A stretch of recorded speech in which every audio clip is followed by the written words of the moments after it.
Alexander J. Velicky is a name that is only famous in the Fallout mod community, but it is in the Elder Scrolls V Skyrim that he's ready to make his largest work known. Responsible for the critically praised and popular mods Project Genesis for Fallout 3 and Deimos for Fallout New Vegas, Alexander has nearly completed his largest work. Falskaar is a land and story handcrafted to the smallest detail. Once released, unquestionably Falskaar will be the largest modification for Skyrim to date. Though this strange new land has been quite the mystery, to find out a little bit more, I have to travel to some odd place with large iron monsters where the ground seems to frequently explode. Because where else will I find this mod maker but in the company of heroes?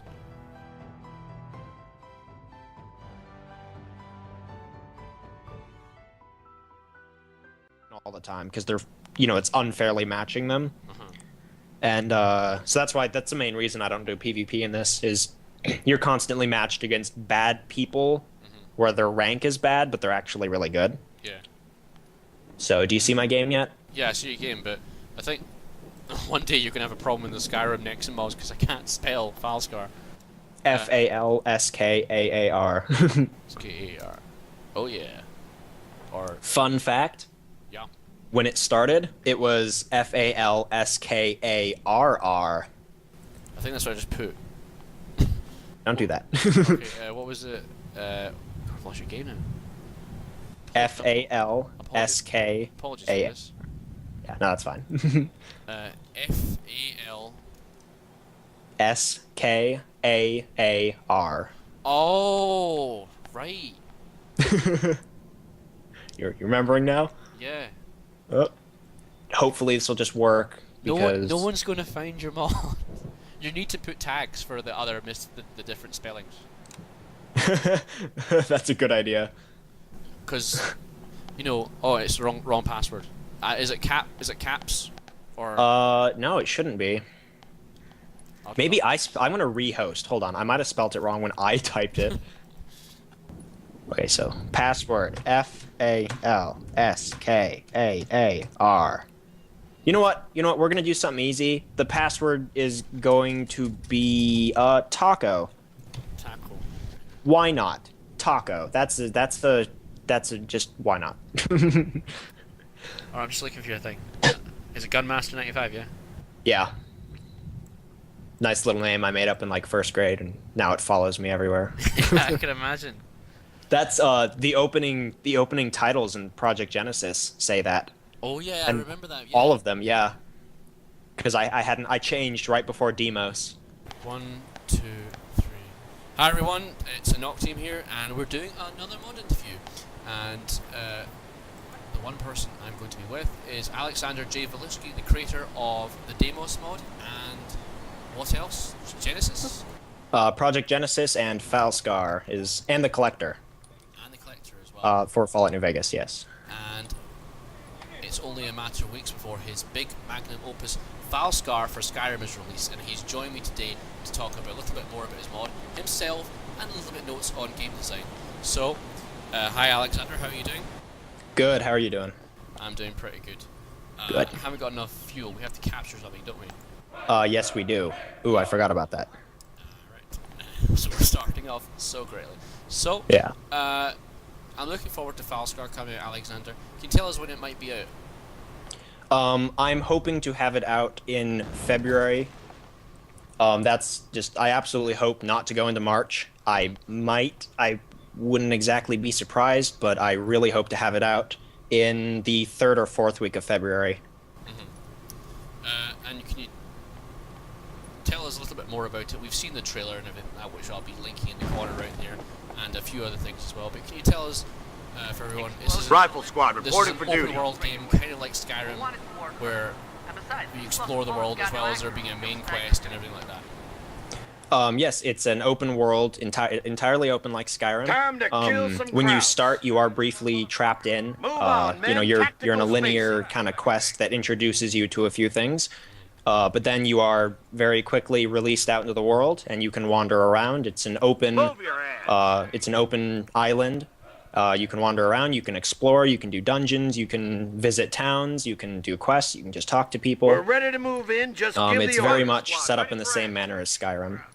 And tell us a little bit we'll more, take can it, you tell us a alright. little bit more at Falskaar itself? Say if someone was asking you to describe Skyrim or one of the other Tamriel locations, can you tell us a little bit more about this place called Falskaar and its personality, what it's about?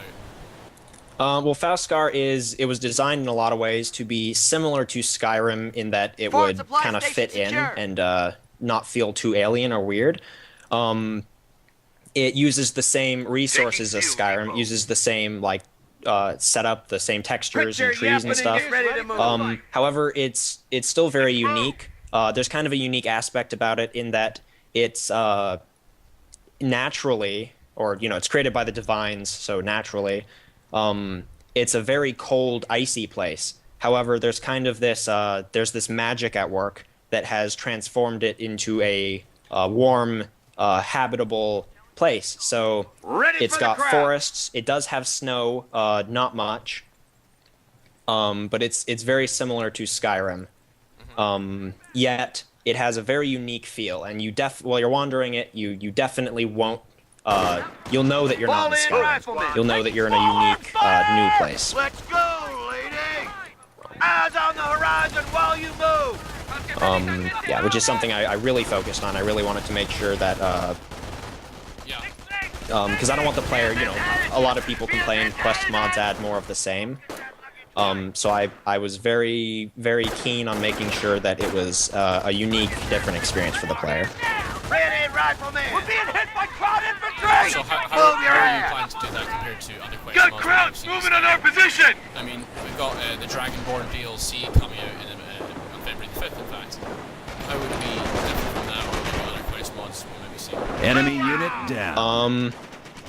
I think one of the main differences is that I've created all the characters act a certain way that makes it different than Skyrim, and all of the characters are very detailed. Like Skyrim, it has like 1,000 unique characters that have their own name and their own schedules and things that they do, whereas Falskaar only has about 30. Yeah. So I put a lot of time into making sure that all of these characters were, they were very unique, and they all together created a very different feel for this land. So it's more the experience in terms of the the characters and the quest. Like the quests that you do and the places that you experience is different, as opposed to just adding like new enemies or new textures or new meshes, which I don't really have many of. I do have a few unique things, but for the most part, I wanted to make the player's experience unique through the means of, I guess, storytelling and just how I build up this land and like the people and the town. So tell us a little bit of the story. Tell us the story. Tell us the back of the DVD cover. Try and give us the hook on why we should get involved in Falskaar. And what's the overarching plot that will take the Dragonborn right into the deep of Falskaar and take him to the end. Well, basically, there's this magic that I mentioned earlier. It's actually an artifact that was used a very long time ago to transform this land, and it basically, in a way, the entire land is fake. Yeah. Because that's not how it normally was. Without this magic, it would kind of be like the Arctic. It would be very cold. It's very icy. It's not a very good place. But there's this magic and there's this artifact that has kind of transformed everything into what Falskaar is. And so the main quest and kind of the focus of the story goes through. This artifact was locked away a long time ago. It was put somewhere safe, kind of hidden away, and over hundreds of years, as the people of Falskaar lived on, this artifact was kind of forgotten about in a lot of ways. They weren't very open about where they put it, the people who hid it. So it kind of became like a myth or like just a story that people would tell.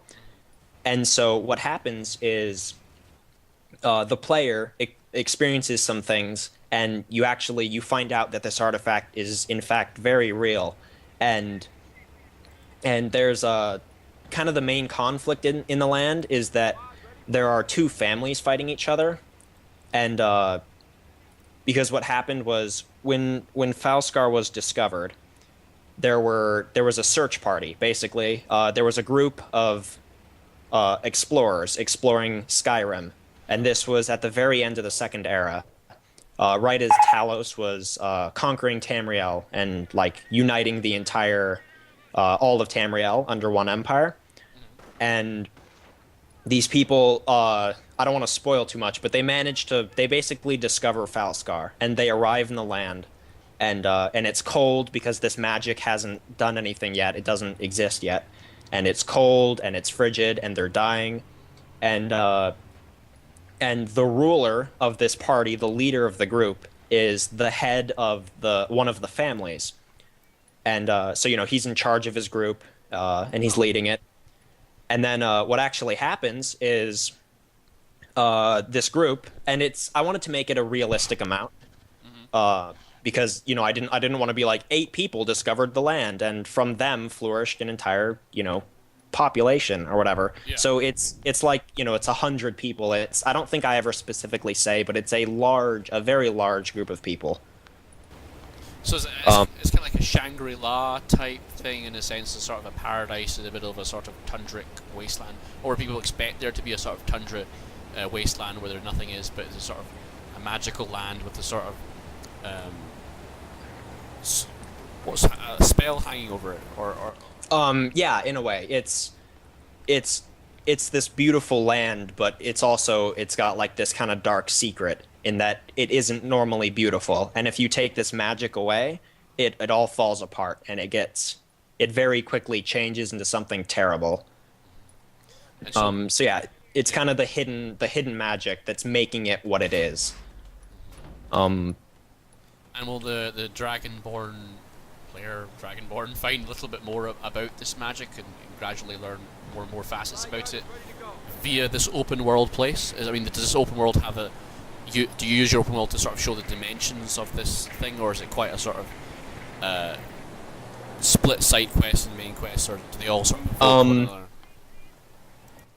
the really in-depth stuff is fairly split. You find out a lot through the main quest. The side quests don't generally deal with it, due to the fact that it's kind of become this myth.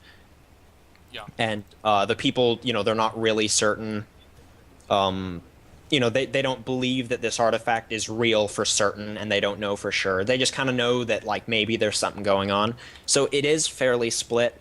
However, they do know that there is something. So there's definitely, like, there are areas on the edge of Falskaar. There are a few small places where it's snowy, and there's a very abrupt transition where like the magic doesn't reach there. Yeah.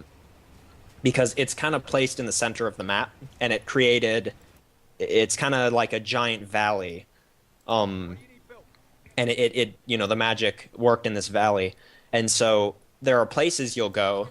There are a few, there aren't many, but there are a few places where you'll be walking and you go from this warm, it's a pleasant forest, and very abruptly there's snow, and everything's snowy and it's cold, and the weather changes, and and everything changes, and you kind of experience that there's a heavy edge to the magic, where it's very obvious where it's no longer in effect. And actually, there is the entire island I've kind of split in half. There's the southern half, which has the magic affecting it, and there's the northern half, which doesn't. However, I decided I definitely wanted to split the two things, because I didn't want to spend 8 years making this mod. So the player can't go to the northern half. It doesn't, they can't get there. The way is blocked off. However, I may potentially be saving that if I were to essentially make an expansion for Falskaar. where I add this northern half for the player to experience in addition to the, the already existing content. Alright. And just one more time, tell me why I should download it. Why should I look forward to Falskaar? And why should I apparently invest 20 hours of my time in Falskaar as well? More, potentially. Yeah. Depending on how fast you play, but yeah. I think you should download it because it's a really, again, it's a unique experience. It adds a lot more, it adds quests, it adds everything. It adds an entire new, fully detailed land for the player to experience, and a lot of the ways that you'll experience it are different.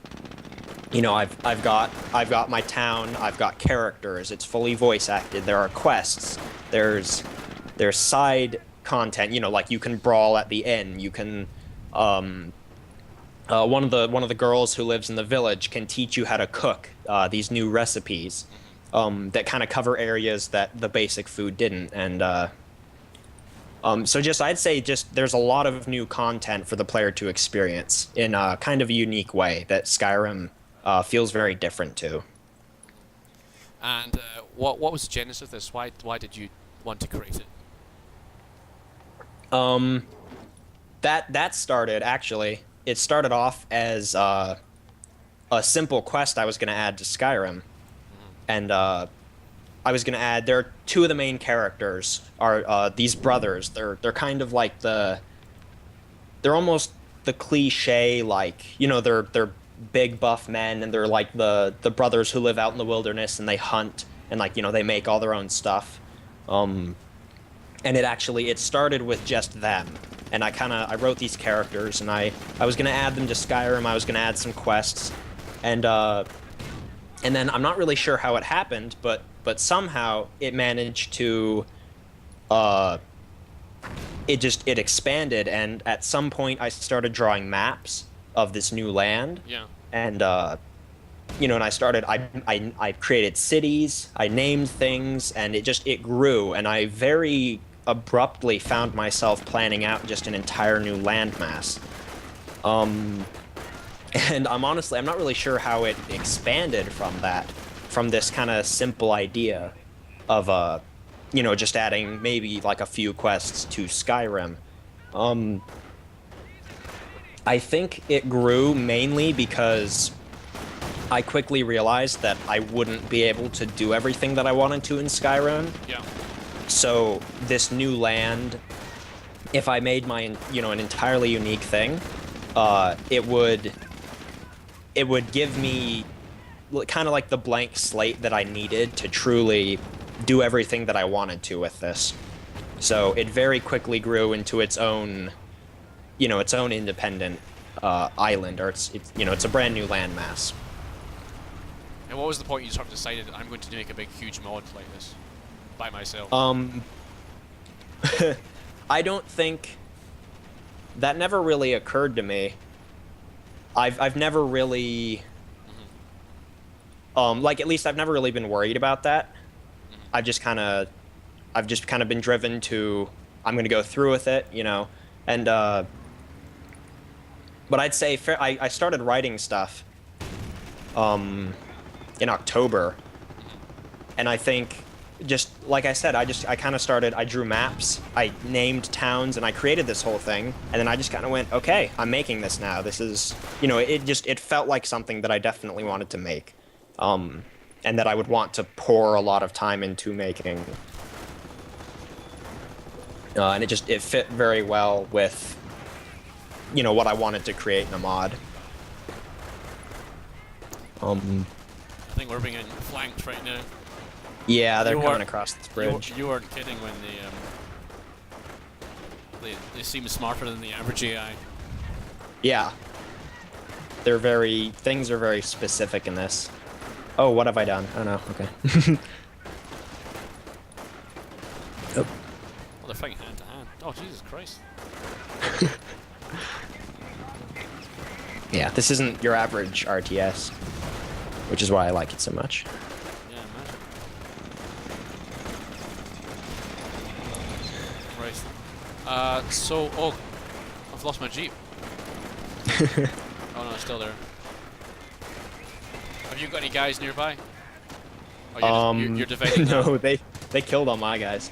Really? Oh. Yeah, I'm trying to stop. I'm blocking this other bridge. Oh god, they're actually attacking. Okay, I'm gonna stay my rifleman down here. So, while you're doing that, can you tell me why did you actually want to get into modding in the first place? Why did you decide to do it? Was it because you wanted to be in the game industry? Because as people might have seen, you actually started an IndieGoGo campaign. So you wanted to raise money so you could hike to Bethesda in Maryland, or I believe Washington DC, so you can apply to be part of the Bethesda and to be a part of the interview. So what came first? Did you just want to mod first, or did you actually want to be in the games industry in the first place? I guess I wanted to. I think I've just always wanted to design games, like even before I really knew like what the games industry was, because like I wish I still had them. I don't have any of them anymore, but when I was in literally like first grade, I made campaigns for Age of Empires. Yeah. And and I would design. I'd have my story in the campaign. I'd put in ambushes, and I would script a whole bunch of things. And I created a whole bunch of stuff, and like I created maps for Time Splitters on the GameCube. Yeah.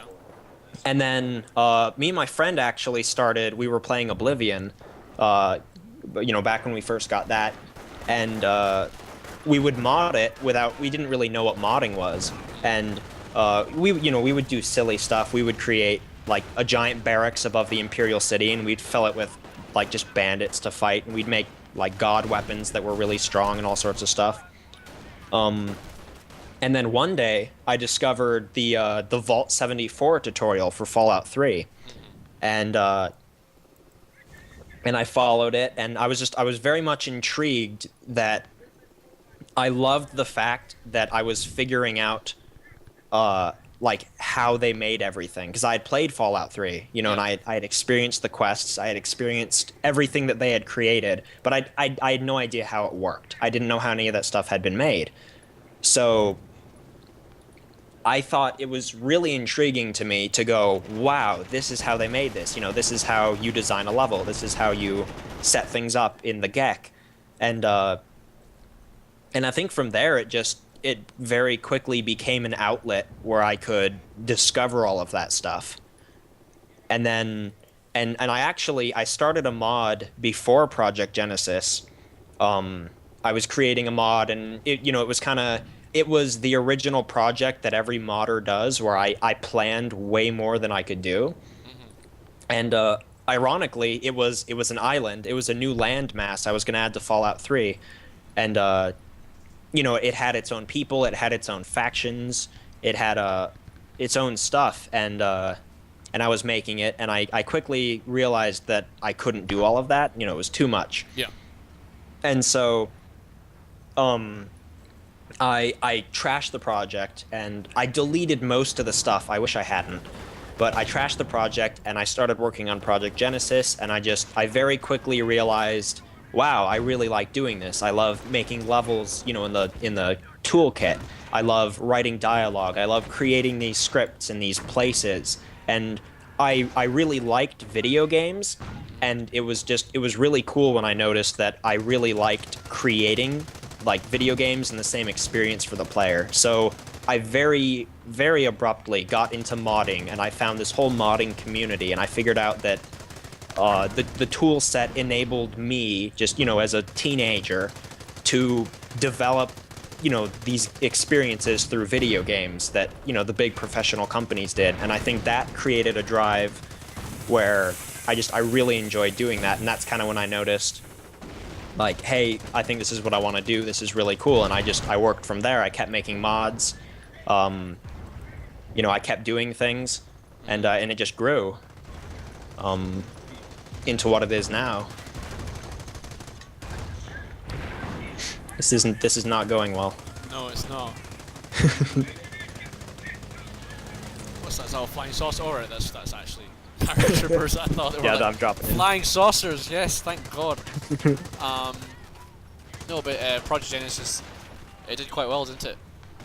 It did. I was really surprised with how well it was received. Because I released it after New Vegas came out. And I kind of felt pressured to release it before because it was my first work, and I really wanted to have like a big player base that could potentially play it. But I didn't want to rush, and it didn't work out. New Vegas came out, and I kind of started playing New Vegas, and then and I released Project Genesis shortly after. I think New Vegas came out in October. I released in early December or mid-December. And it did surprisingly well because a huge portion of the modding community had moved on. Yeah. And I was very surprised with how many people, played Project Genesis and how well that was received. So that was a really pleasant surprise. And what did you decide to do next after that? I finished Project Genesis, and I think at that point I'd finished my first major project. I released it. And I think it definitely helped that it was well received. I think if I had released Project Genesis and no one had played it and it didn't really go anywhere, it's very possible that I would have stopped modding then. Really? And I would have, moved on to something else. I would have gone, well, that was cool, but, people didn't really like it. I'm not very good at this. But the fact that it was so well received really pushed me, it reassured me, and it gave me confidence that, wow, this... not only do I have a lot of fun doing this, but people seem to really enjoy what I make. So I moved on to New Vegas, and it was at that point that I created the Collector. And the main issue, or the main reason for that, was at that point I hadn't really created characters. I had my characters in Project Genesis, but I didn't feel that I had really created the characters. I kind of created the story, and the characters kind of fit into the story. Yeah. So that's when I started writing the Collector. I wanted to focus on dialogue and the character aspect of it. And so that's when I wrote, voice acted, and fully made the Collector in something like 2 weeks. It was very quick. And so I made the Collector, and my focus there was dialogue. I wanted to write dialogue. I wanted to create a character, which is kind of where Mr. Franco, who's the main character in the Collector, kind of came out. I wanted to create this kind of gangster New Vegas character, and I wanted to have a lot of fun with that. And so I very quickly created the Collector, and the other reason I did that so quickly was I wanted to get used to the new GEC, the new toolkit that they released, which had a lot of new features. Yeah. So I wanted to create that. And then I think I released that, and then I went, I did the same thing with Project Genesis. I said, okay, I'm used to the toolkit, I know what I'm doing, now I want to create another mod like Project Genesis. I want to have new levels, I want to have cutscenes, I want to have a new player experience. So I started writing out Deimos, and then proceeded to make that. Alright, okay, so what did you consider doing if Genesis wasn't a success? Did you have any, are you always going to be a game designer? Or is it just sort of come of its own genesis in the last 2 years? Well, like I said, I created maps I've been, in a way, designing games for a very, very long time, so I think, in a way, I might have come back to game design, because I've always really enjoyed games, but, not in just... I enjoy games in the way that when I play them, I'm very interested to see how they're made. And how the developers did things, and kind of the more technical side of it. And like even now, I can't play Skyrim without wanting to work on my mod. Really? Because I'll play and I'll experience a quest that Bethesda's done, or I'll go through a dungeon and I'll go, oh, that was cool, I want to go do that as well, and then that motivates me very strongly to go work on my mod. So I think that like even if Project Genesis hadn't done well, I probably would have stopped modding. I would have gone, wow, I put 11 months into that, people didn't like it, that didn't really go so well. But at the same time, I think I would have tried other things, and I think I would have still always had a draw towards game design and creating those things. So I think I might have come back, but I probably would have done it much more slowly. You know, I might have gone through college and gotten like a game design degree before I really did anything serious. But I probably would have come back to game design again. And you did Deimos, which was received even better than Genesis, wasn't it? Yes, which I think again had largely to do with the player base. New Vegas had a much larger group of people playing it, which I think really helped. And then, yeah, that reassured me further. People enjoyed it. I said, hey, I'm 2 for 2. I've done it again. And then around the time I was releasing it, Skyrim was just on the horizon. I think we had a couple months left. And so yeah, I definitely knew at that point there were no questions. I was definitely going to be making another mod. And I had another mod for New Vegas planned, which I might, if they release Fallout 4 and I'm still modding, I might just make for Fallout 4. I wrote a whole nother mod in New Vegas. It was kind of like, you know, it was in the same style as Project Genesis or Deimos. It was kind of crazy and out there, and you know, there was a lot of very advanced technology. Yeah. And then, you know, I decided I couldn't do it fast enough, so I put the project aside. I still have everything from it. It's still there. And I decided to wait it out, and I waited for Skyrim to come around. But yeah, Deimos' success definitely reassured me again, and just strengthened my resolve to continue making mods. Can you get a few engineers for my Sherman? Ooh, yeah, that would help. I've already got a tank destroyer here. Oh, Christ. What the hell's that? Alright. Half track. Pretty impressive. Yeah. I'm surprised. Oh, I spoke too soon. My machine gunners are down. Oh, Christ. Pretty much that's it. Are those engineers coming? I got 2 or 3 heading over right there. now. Yeah. Cheers. I think that's it for now in terms of the attack. Jesus. Oh, shit. Oh, we got an APC down there.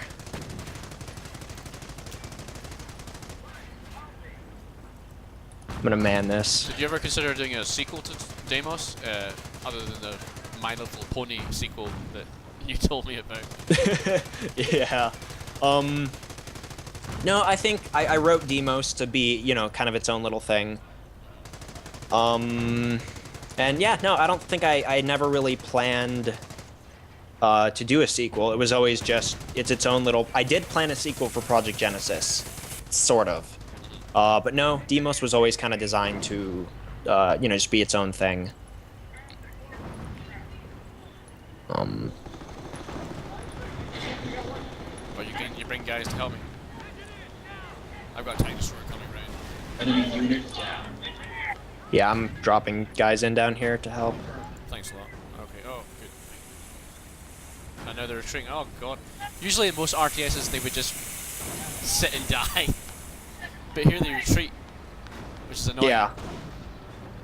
Yeah, they'll pull back if we do too much. Okay. See, this is why we did this map. Now we can just, if we can hold these bridges, then we're good. God, let's reverse. Definitely helps. Oh, Jesus. You got engineers from a tank destroyer? I'll try to send some over. Yeah, here.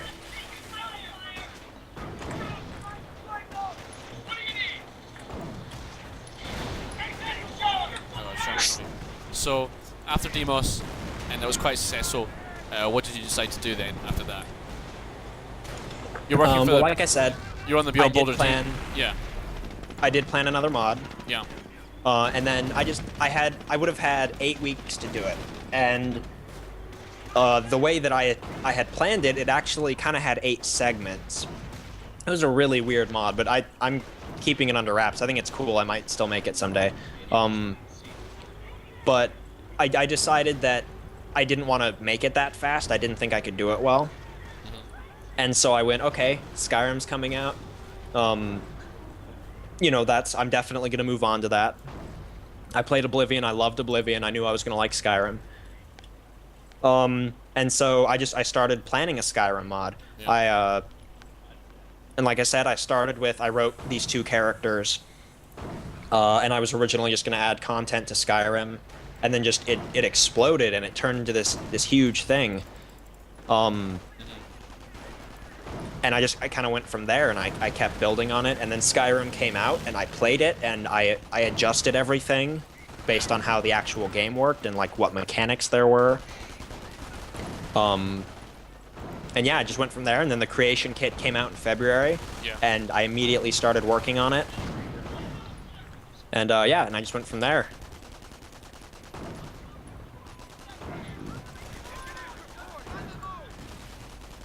This.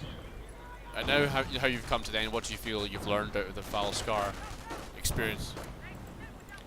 A lot. Because I've done a lot in Falskaar that I didn't have to do before.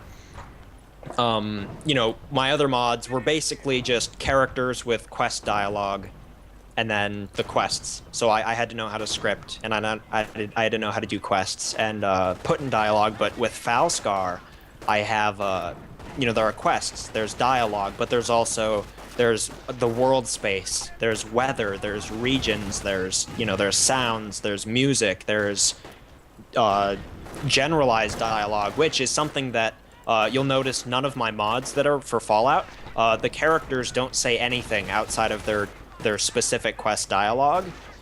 Yeah. You know, they don't shout in combat, they don't yell when they get shot. They don't do any of that because that wasn't something that I knew how to do at that point. And you know, it wasn't something that I felt was super important. Which, you know, at this point, if I'd known, I would have done it because it definitely helps. Yeah. But and then Falskaar came around, and you know, I was doing my own land, which very quickly raised the question, okay, well, if I have my own land, you know, like bandits, for example, I can't have bandits in my land yelling about Skyrim. You know, it's an entirely separate land, and I can't have my own dialogue. So I ended up making my own bandits and getting voice actors for that. And it basically, everything just snowballed. So yeah, I've learned a huge amount of stuff, a huge amount of systems, and just how to set things up that I didn't have to handle previously, it's rounded out my experience a lot, and been a huge help. And so as a result, when did you decide you wanted to join Bethesda? Why you wanted to make a go from just being that person who designed maps for Time Splitters, Age of Empires 2 campaigns, things that were almost always a fantasy, to genuinely making a go of it to apply for a job to Bethesda? When did you decide that? Was that before Falskaar, or was that, this is generally going to be part of, was it just sort of after while you were designing Falskaar, saying, I could really be part of this company? I think it was definitely before Falskaar. I'd say it might even have been as early as while I was making Project Genesis. I think what really helped is Fallout 3 is one of my favorite games of like all time. I absolutely love it. So that created, I definitely wanted to, that kind of singled out Bethesda. You know, because I said, hey, here's Fallout 3. It's really unique. It's very different. There's so many things in it that no other game company has ever done. And that kind of singled out Bethesda. And at that point, I was also, you know, I was realizing that I really liked creating that stuff. Mm-hmm. So I'd say while I was creating probably Project Genesis, I very quickly realized, hey, this is really fun. I love doing it. Bethesda is an awesome, you know, a lot of people have problems with them. They're not perfect, of course. They like to release really broken games. And but you know, they fix them for the most part, and really, I think overall they do an amazing job. So I really wanted to, I think that singled them out above any other game studio. Okay, so I'm going to basically ask you, how you wanted to become a part of Bethesda, to making content in Bethesda, and up to the point where you decided to make an IndieGoGo campaign to start hiking towards Washington itself, like the Enclave. Yeah. I think that was fairly recent. I spoke with a lot of people because I set my sights on Bethesda. And I decided that that's what I wanted to do. And I think that Channel clear, go ahead. I talked to a lot of people, and I basically made the decision that I wanted to show up. I wanted to make the impression that that's how important it was to me. Yeah. I was hoping that they'll go, hey, he showed up. He really wants this. He's really into this. And then, that would impress them. That would give me a huge advantage when they were deciding, whether to hire me or whether to throw my application away. Captain, ready for action. Yeah, so I've kind of tweaked that plan Ready to roll. some. Yeah. In that I'm going to apply there online. I spoke with Matt Grandstaff had a lot of really good input. Yeah. And Joel Burgess spoke with me about that, and they all had a lot of really good input. And they suggest that even though a huge amount of people apply online there all the time, they suggested that I definitely do my best to get an interview before I show up on a lot of stuff, which was kind of surprising because I had this whole plan. Yeah. But yeah, so I do still hope to do that. I'm just going about it slightly differently. But the one thing it did is it caught publicity to the point where it caught their attention. Yeah, that definitely, like the day after, or maybe even the day of, that I posted that. Yeah. I don't know how. Matt Grandstaff, he messaged me. He's like, hey, I saw your video. I'm like, what? You saw my video? That's really cool. And, it was to the point where he wanted to help me out. He wanted to tell me stuff. And that was really cool. And how are you doing now with them? How is everything lately? Have you had any updates lately in the last few months? You can tell the audience a little bit about. No, I haven't. It's kind of been sitting where it was. I've spoken with Matt Grandstaff many times over mainly the last year about various things, and I've made it very clear to him that I want a job there. I've been very upfront that I hope to apply there and try to get a job. And then when the whole dialogue bug thing came around, Joel Burgess actually contacted Arth Moore, one of the other modders, and I'm probably just butchered how you say his name, but and he told Joel to contact me, so Joel messaged me, and Joel brought up my plans and what I had in mind, and he gave me some advice on that was really, really cool and really helpful. And so I haven't spoken to either in quite a while. I've been kind of focusing on modding, but I will definitely, before I apply, as I'm releasing Falskaar, I will contact them both. I'll set that back up. And I'll get back in line. I'll talk to Joel, who seemed genuinely supportive of of what I was doing. He seemed like, he was like, hey, let me know when it happens. And hopefully that was genuine interest, which it seemed like, so that would be really cool and potentially really helpful. Because if I'm friends with, or I'm good acquaintances with the people who work there, hopefully that will help me. It'll give me an edge over the other people who might be applying when I am. And hopefully that'll give me the edge that I need to, jump my application to the top of the pile and really stick out amongst the others. Set up Armored HQ at this position. Double time. So, basically, we're up until the present, basically, and as you know, my interview series, we've had people tell us, how to tackle the GEC, and the mentality needed for modding, but, as you know, it's simply not just being a master of the GEC, there's a few principles you have to be aware of, right? I always start with a story. The first part, every single mod I've made happened with Project Genesis, with the Collector, with Deimos, and with Falskaar. The first thing I do is the story, because, the characters and the story and all of that, that's what really drives the player's experience. especially in a game like this, where, you know, they're part of a world and the world has to feel, you know, real and you want it to feel immersive. So I always start with a story, and I want to create an interesting story that, you know, it has aspects to it that the players will like.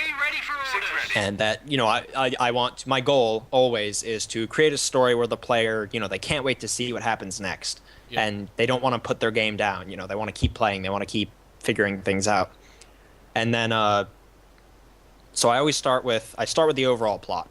And I think it's very important to create a very engaging experience that's interesting and fun for the player. And then I go into the plot and I create the characters. And I think a really important part of character design is you want the player to get into the story. So you have to create characters that the player can become involved in. You want to create characters where, you know, if the character is happy, it makes the player happy, or if the character's mad or sad, it makes the player mad or sad. Or, you know, in the case of like the bad guy or the antagonist, you want to create a character where when the bad guy does something, you know, cruel or bad or you know, does a bad guy thing, the player feels hatred for him and, you know, they legitimately don't like him. And I think it's important not to kind of establish things in a mechanical way. Like, you can mechanically say, this is the bad guy, you should hate him as the player. Or you can do things in a more natural way where you say, here is a character, here are his features, here's how he acts, here's what he does. And you want the player to naturally, without you telling them, you want the player to go, ooh, he's the bad guy, I don't like him.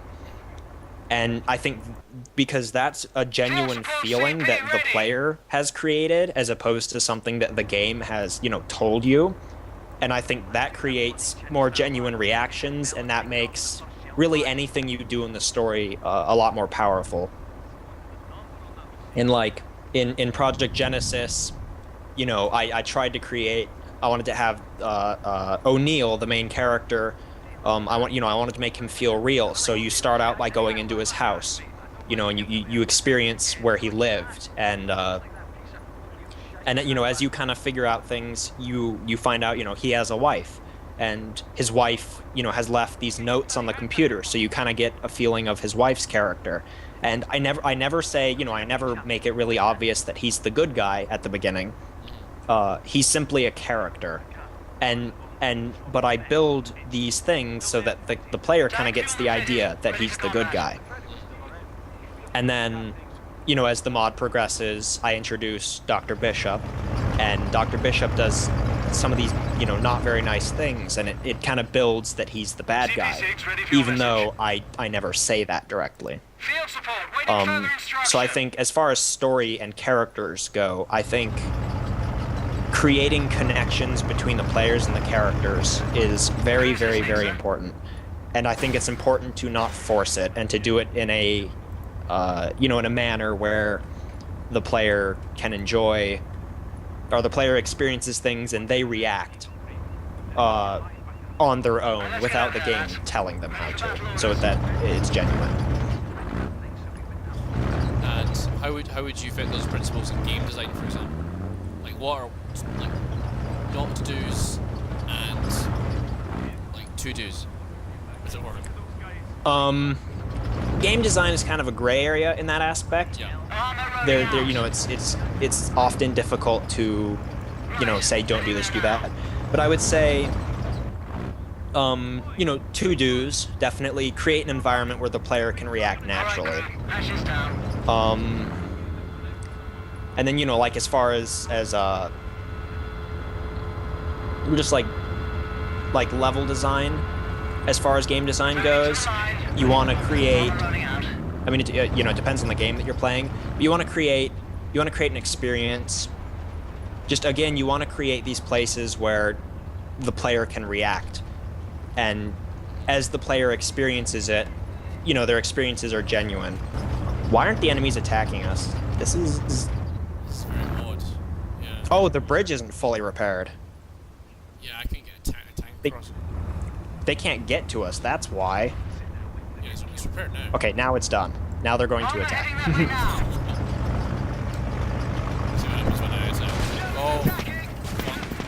Yep. Get ready. That's right, they're infantry. They can't hurt your tank. Your tank has a skill. It's like a shotgun shell skill. It's really good on infantry.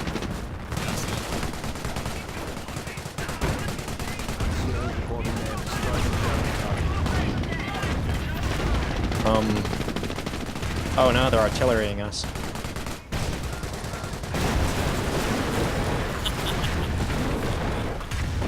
That was good. Oh god. That was good. Did we all die? Oh no. Yeah, the bridge, it trashed a lot of our people. Oh god. My people are stuck over here now. Are they actually stuck over there? Yeah, we gotta repair the bridge to get them back. Oh god, they're gonna die. Oh, they're pinned. Oh, They're done for. well, that's 4 people not going to have mother's steak pie, are they? Yeah, that was bad. Okay. Alright, so, like, not to do, for example, in your open world, for example. I mean, I've always thought about these things in the sense of, like, always, like, having the bare bones of something rather than slowly building some exposition to, as you say, make the player like the character and get involved in the story.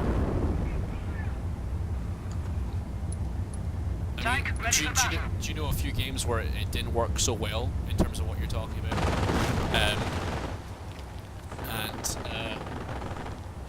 Games where it did, and what you would suggest how it would work in like little moments in the game where that was an excellent point of game design, and little moments in other games where it just didn't work at all. Let's see. One thing that, and this is one area in Skyrim that I think Bethesda did a really good job, was, and this just struck me as I thought it was a really cool thing to add, was around Riften, there's an orc wandering, and you find him and you talk to him, and he says that, you know, he's old and like he's done with, but he wants to die in battle.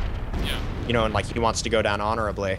And so, this is a generic character. It's a random character I've never met. And I talk to him, and you know, and he's like, I want to go down. I want to go down in a fight. I want to fight someone. I want to die honorably. And so he attacks you, and you have to kill him. And I think the first time I did that, I killed him, and I was just like, and I think that struck very well. And I think that was done really, really super well. And let's see, what are some examples where it doesn't work out so good? Yeah, I think a big problem with Assassin's Creed 3 was a lot of the side content. I just felt they didn't really put the effort into making unique, in that there were literally missions where you'd have like a marker on your map and you'd go to it, and there would be people there and they'd be talking, and you'd overhear them, and they would kind of, you know, they'd start this little side quest thing. They'd say like, ooh, there's a ghost over in that lighthouse, that, or, you know, they kind of set it up like a myth. They did a whole bunch of really popular myths. They did Bigfoot. They did like someone saw a UFO. There's a ghost in the lighthouse. And then you would run across the map, like you'd spend a lot of time running, and you would arrive, like you'd get to the lighthouse and you'd climb to the top of the lighthouse, and it would be like a tarp on some sticks. And the game would be like, ooh, you found the ghost. It was a tarp on some sticks. You're done now. And I don't really get what they were going for when they added that into the game. Because basically all it does is, you know, it just kind of, you spend time running there, and then you show up and you're done. And it's not really a story that, you know, the people saw a ghost and the ghost was, you know, a tarp on some sticks. That's not a story, really. It's just kind of a thing.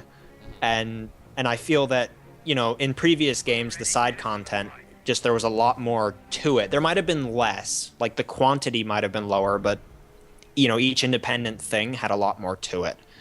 And it just kind of seemed like they added a whole bunch of stuff just kind of for the sake of having it there. And, you know, there were even missions, like at one point, Achilles, who's like your master, he asks you to get something for him, and you literally just have to go to one of the cities, and you like climb a building, and you pick it up, and you're done, and you have to go back. And then, you know, from my perspective, if I were to design that, like, let's take, because, you know, I mean, it's difficult sometimes to avoid having kind of more direct stuff like that. Like, you know, the character wants you to get something. Okay, well, you can't always dress that up as something else. Sometimes that just has to be what it is. So what I would do there to kind of salvage that and still make it an interesting experience is I would add extra stuff to it. Like, you know, maybe you climb the building and you show up and the painting, maybe you get attacked. Something even as simple as that. Like enemies show up and you have to fight them off. You know, it's a really basic thing, but just the little bit of added, you know, content there really would make it more interesting. As opposed to just you show up and there's nothing there and you're done and that's it.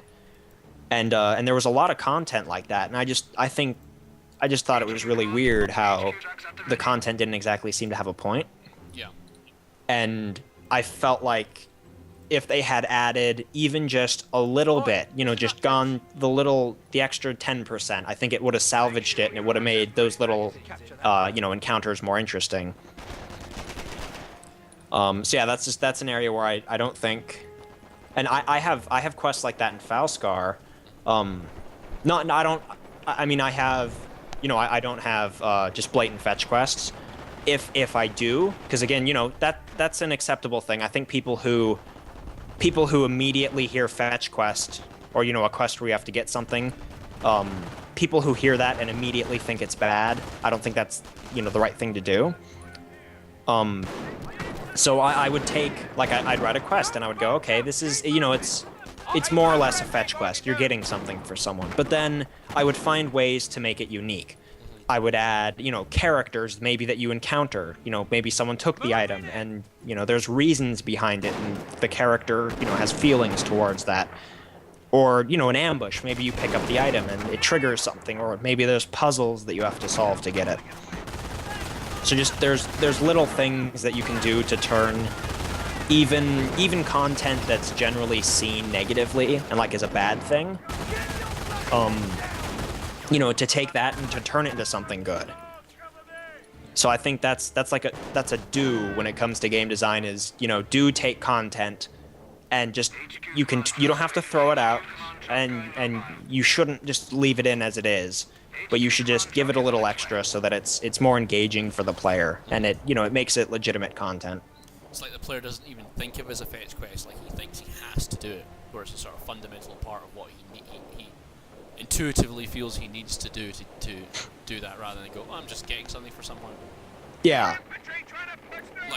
Like someone like as you were talking about earlier, the character he has a connection for, like deeply needs a mixture of, you know, fantastical ingredients like julep berries and elderflower and things like that, and they're on the opposite sides of Skyrim and they only have so long to live, so you rush to each side of Skyrim while at the same time being pursued by enemies who doesn't want that to happen, and he's just completed the fetch quest, but it's not a fetch quest in his head, he's just helped save a friend. Yeah, exactly. You've spiced it up and added additional content that's really made it, you know, it's more engaging for the player. Yeah, and they don't feel like it's just a fetch quest. They feel like it's much better, and there's more to it. And then, like, another thing you can do that I discovered, and I think this is really cool, is this one thing that people really, you know, they like the idea of non-linearity, of having a quest where, you know, there's multiple endings, and, you know, like, paths can intertwine, and it's really complex. And the only problem with that, that's great, and the issue is it's really hard to do. But, you know, that doesn't mean that people shouldn't do it. Definitely, I think that's something that developers should strive for. But even if you can only, you know, like, if you can only make the quests linear, like most of the quests in Falskaar, really, if you go down to the bottom, they're linear. And something that I did that kind of spiced them up and really made them feel a lot more important and not linear is, instead of doing, like, really different multiple endings where like the quests dramatically go in opposite directions, or depending on what you do, is you create kind of like bonus objectives, and they're extra things that the player doesn't have to do, but they can. So, like one example is a farmer in Falskaar. He requests your help because something is killing his animals, and he can't figure out what it is. So the player has to like wait outside during the night. And just one of the bonuses is if you catch what's doing it, if you complete the quest within the first night, he rewards you extra. He goes, "You've saved a lot of my animals. That was really cool. You've done a really good thing for me." And he reacts differently versus if the player takes, 3 years to do the quest and the animal keeps, or whatever it is, keeps killing all of his farm animals. Then at the end he goes, "Cool, you figured it out, but you took forever," and he reacts very differently. So it's not really a different ending. It still ends with you figuring it out. It's still linear, but the reaction of like the NPC and how the world changes as a result to that is different, and it's a very minor detail that makes a really big difference. Tell me a little bit more about designing an open world structure, for example, like how you would design an open world structure. Is it just like, is it this, the principles of game design in an open world structure? Is it just simply as many quests and main quests as you can stick, just prolong it as much as possible, or is there somehow a unique structure to an open world, as it were, to make all these this big mesh, this big pile of textures and mesh come alive in the mind of the player? I think it's definitely important to have a lot of content. There's definitely a balance between you don't want to have a big open world that's empty, but you also don't necessarily want to have a big open world that's just absolutely jam-packed with stuff. Because then it feels too cluttered, and that's where a lot of that is opinion. A lot of different designers have different opinions on that, and like a lot of people within the modding community have different opinions. Like some people think Skyrim is way too clustered. Yeah. They don't like how there's a dungeon, every 5 feet. And I was actually having this discussion with someone the other day. I forget who, but we were talking about when you were designing an open world, we were talking about region generation. And we were talking about how they had the opinion that just because you can make the region generation tool make really good stuff, but my problem with that was that the region generator can make really good, real immersive looking landscapes. The only problem is that all of the landscapes are the same. Yeah. It's like, all of the forest, if you use a region generator, all of it looks the same. You could throw the player anywhere in that giant forest and they wouldn't know where they were. They couldn't tell them apart. And so we were having a discussion about where the key difference, or where the balancing point is for, do you hand edit all of that wilderness? Do you make all of it unique? Do you completely personalize everything, which would take a really long time? And is it worth it? Does the player notice that? And then or do you leave most of it as it is? And do you focus on making the dungeons longer? Or other things like that. Do you focus more on the specific content, or do you focus on trying to have more of the content? And I think it's important to have more of it. I mean, this isn't exactly like quantity or quality, because you want to have quality no matter what. But I think it's important to, like, I'm going to hand edit Falskaar's Wilderness 100%. Hopefully I will, every single like tree and bush and rock, hopefully I will touch every single one of those and do something with them, as opposed to just leaving them all as they are.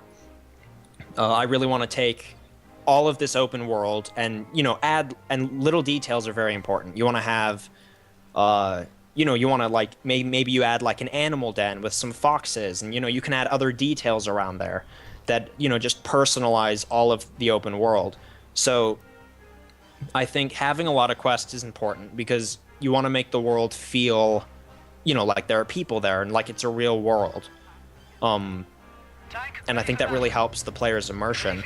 But you also want to, you know, you want to make sure that you're not overdoing it or underdoing it. You want to balance that. And it does depend on the kind of world you're making. Like, you know, it's a normal world, you know, it's got forests and towns and stuff. So I'm gonna, you know, hit kind of the same balance of content as Skyrim. Whereas, you know, maybe if I was making, like a big open desert world, you know, maybe I want to spread things out a little more. And more of the world would be kind of empty. Like, I think Fallout. Fallout is kind of more spread out in that there isn't, like, you know, there aren't big dungeons or big interiors everywhere. They did a really nice job of it's spread out to the point where, you know, in Fallout, if you're standing out in like the middle of the wasteland, you feel like you're out in the middle of a wasteland. There aren't like giant, you know, there aren't constantly interiors for you to be exploring.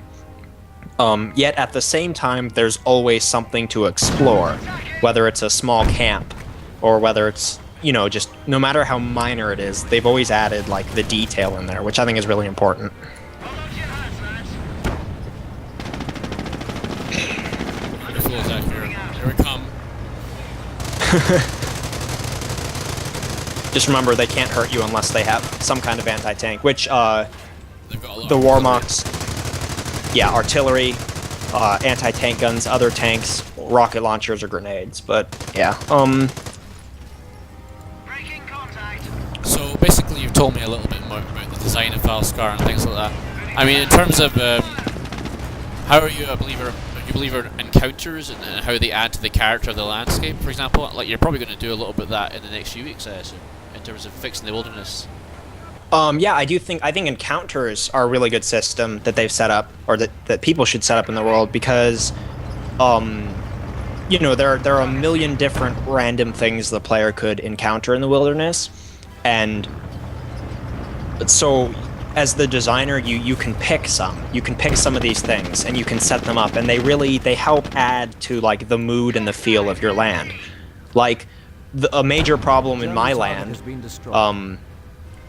is that it's full of bandits. They have a huge problem, and there are reasons for that. If you look at the history of the land, and if you look at the lore, there are reasons behind that. But a very major problem in Falskaar is that there's bandits everywhere. Yeah. So, you know, I would add maybe random encounters where, you know, it's a merchant, like a caravan, and they're being attacked by bandits.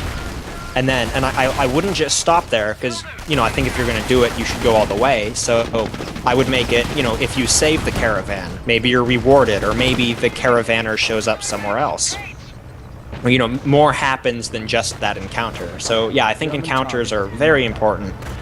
And, you know, you can really utilize them to add a very large amount of... You can personalize the land more and, you know, kind of define its character a lot more with randomized or with encounter type events.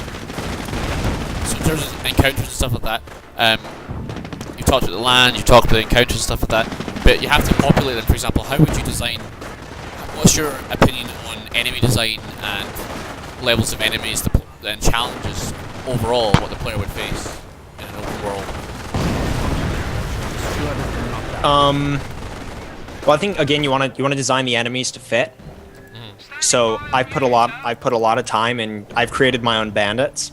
Yeah. And really the focus there, for the most part, I took Bethesda's system of spawning, you know, bandits. It picks a whole bunch of stuff based on the player. You know, it levels a bunch of stuff.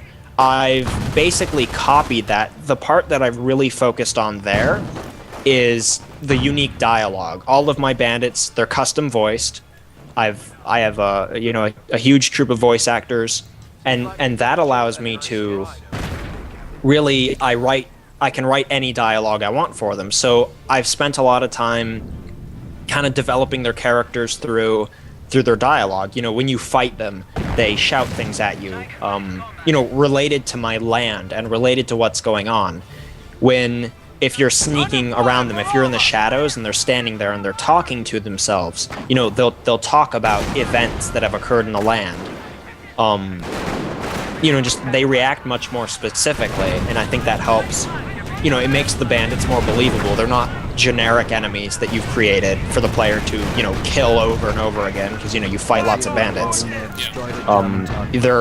Each bandit, it kind of makes them more believable. And, like, an important part with level design is that I've made sure that every single dungeon or location in Falskaar, I've made sure that it makes sense. I haven't, I don't go, oh, I'll just put a fort here because I feel like it. I go, where would a fort go? When was this fort built? Why was it built? What purpose does it serve?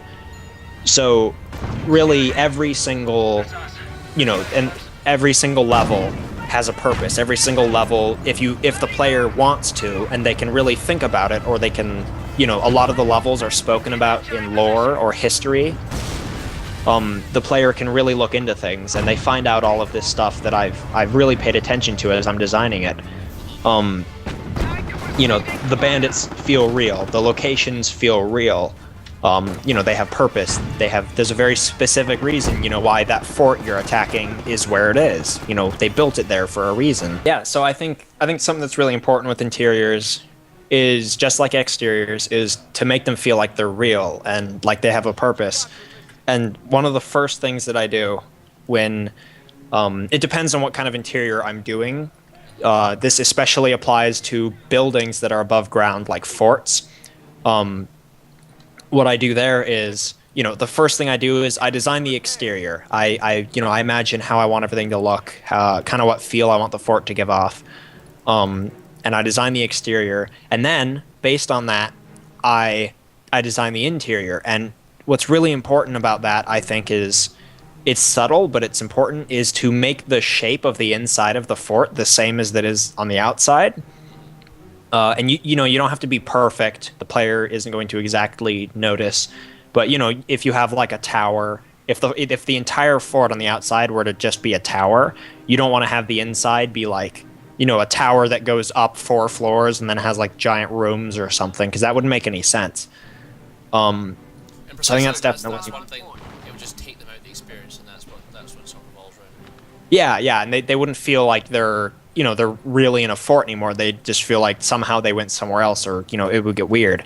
And that builds along with the whole bandit thing, so it feels like it's a real fort and there are really bandits, and they're real people. They're not generic, randomly generated, just things for you to kill and, things for you to attack. They're actual, they have a reason to be there.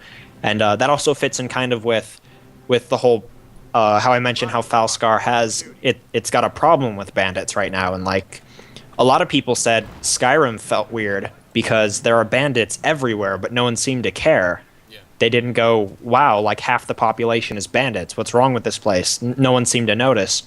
Whereas in Falskaar, everywhere you go, they're complaining about the bandits. They're worried because bandits are everywhere, and it's really a problem. And so that adds a lot of depth to the bandits, because it makes it feel even less like they're random and they're just there for you to fight. They fit in a lot more. And something else that I've done with them that really I think helps is to go back to, like, if you're sneaking around them. If you're hiding in the shadows, sometimes bandits they'll talk about certain things in the land, but they can like trigger quests, and they can trigger things for the player to do because the player's overheard them.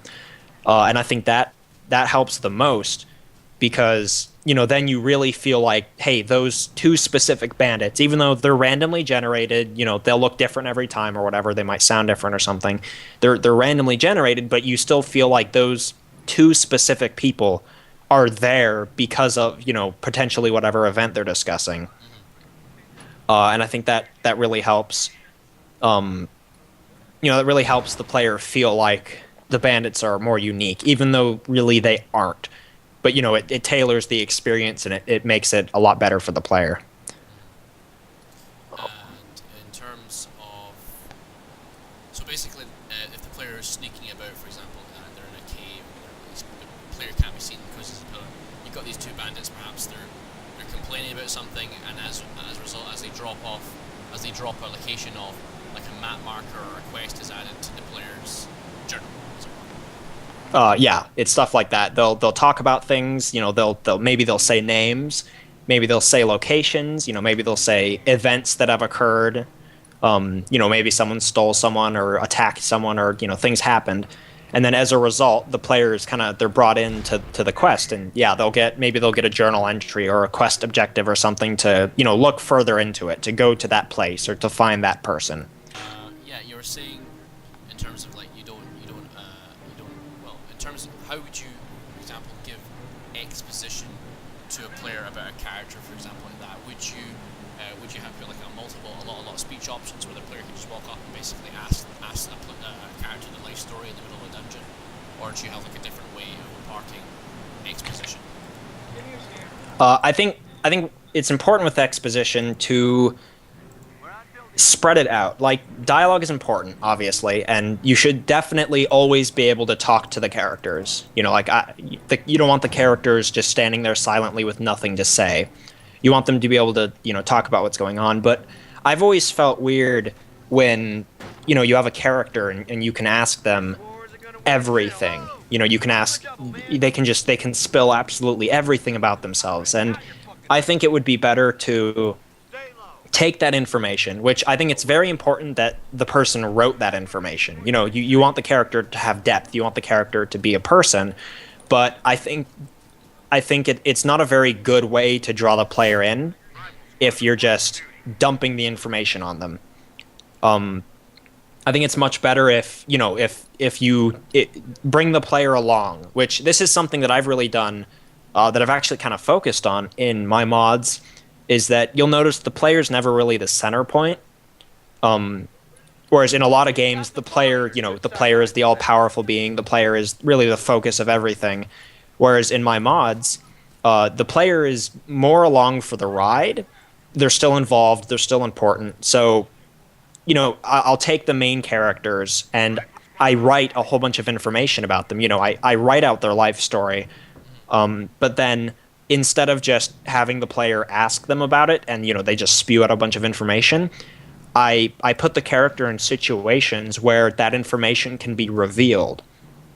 So, you know, maybe the character's doing something and he says something or he reacts a certain way that, you know, normally that character wouldn't react like that, but they did react that way, you know, because of something that happened in their past or, you know, because of an attribute of their character. So I think it's much more important that you create an experience and then you put the character in that experience and that reveals things about them, as opposed to just kind of, you know, having dialogue. Because it's not a very engaging experience, and it doesn't bring the player in. And I think it's much better to create an experience outside of that reveals things about the characters. Would you impart exposition not only by characters but by the surroundings as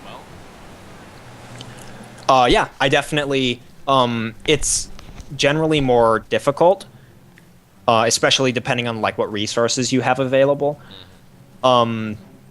But I think you want the environment to do the same thing whenever you can have it. You know, if you can set up the environment to reveal something about a character, and that's where it gets really tricky.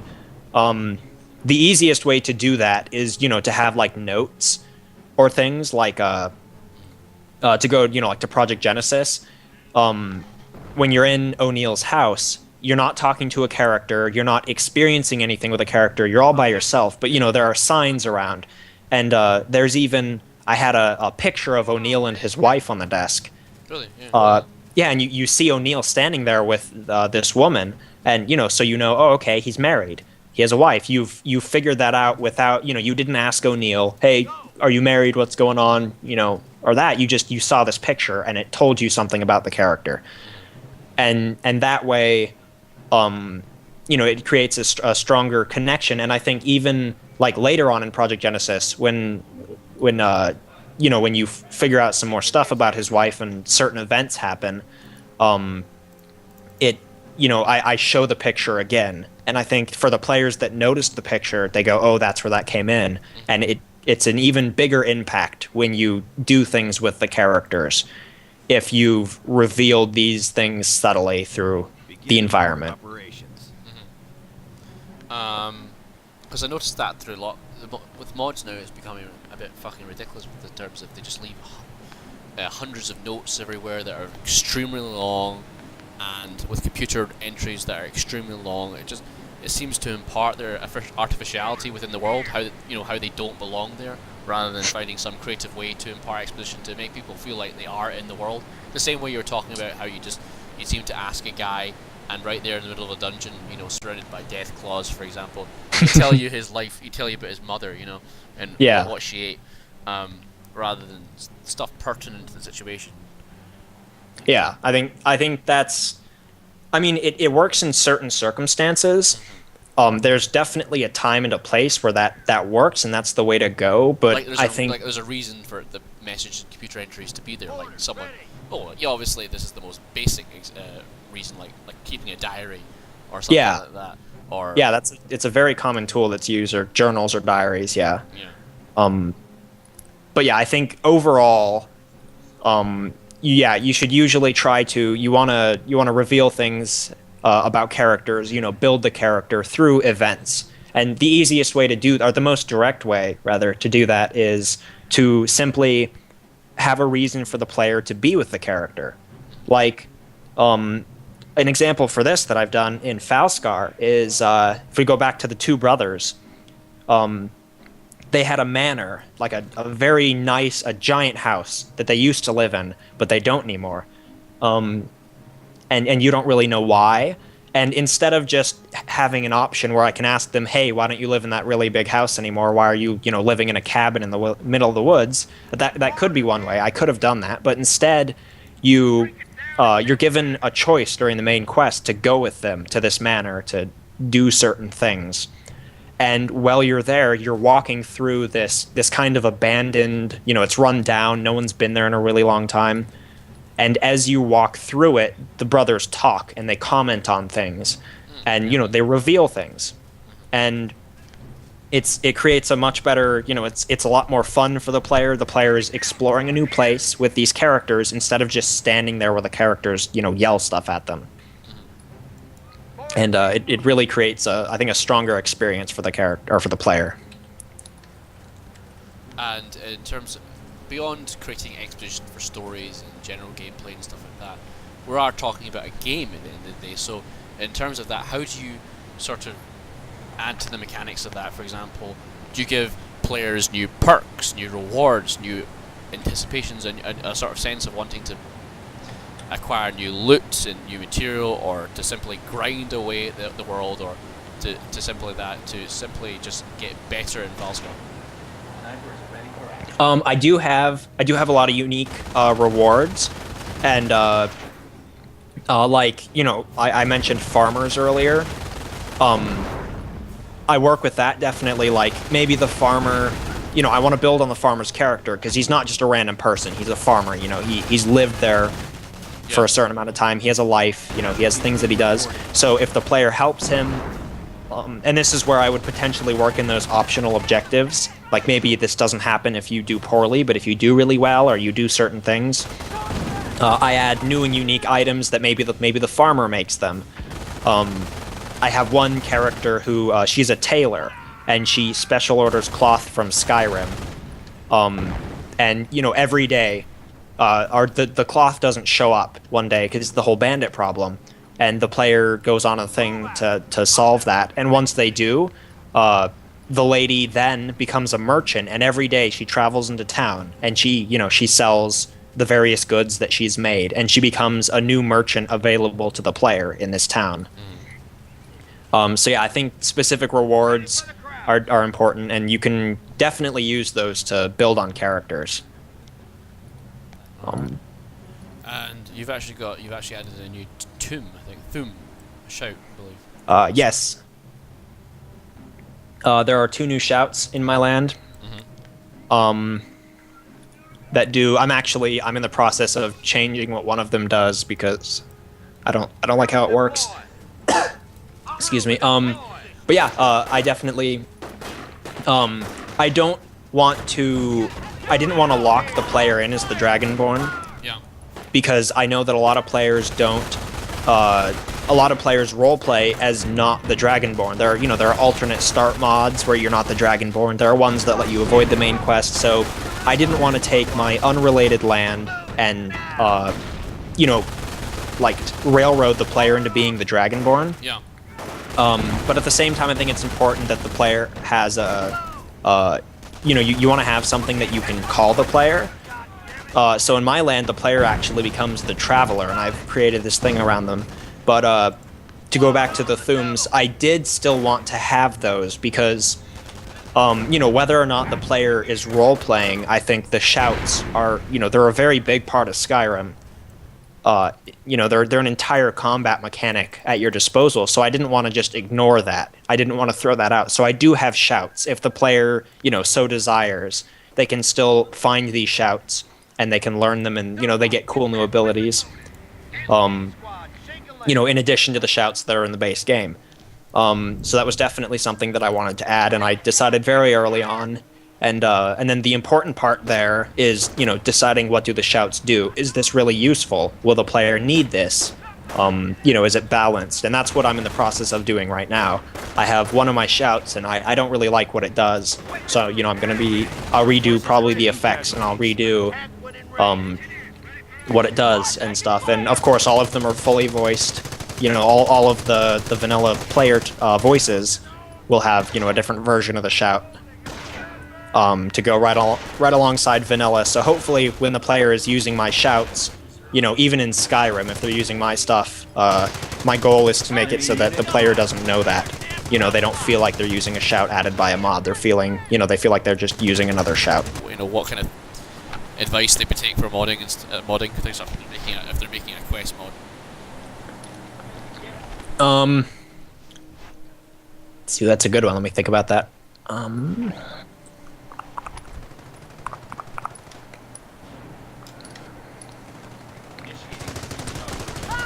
I think especially for quest mods, my main piece of advice would be to do what I've done and start with the story. I see a lot of people that are working on mods, they're like, hey, I made this, I'm starting a dungeon because I thought that would be cool. And they're like, I don't really know what it's for yet, but I'll figure that out. I think that's, it's kind of a backwards way of doing it. And I think the story is harder to write well, so it's easier to tweak the level to fit the story than it is to tweak the story to fit the level.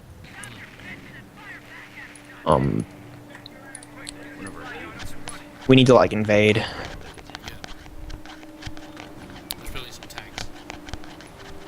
I'm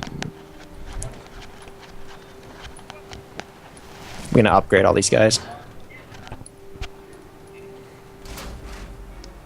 Get a motor pool. So that would be the key difference you were talking about in terms of things like that. When they're writing the story, for example, they have to decide, oh Christ, what's going on now? Oh god, yep, they killed your machine gunners over there. Yeah.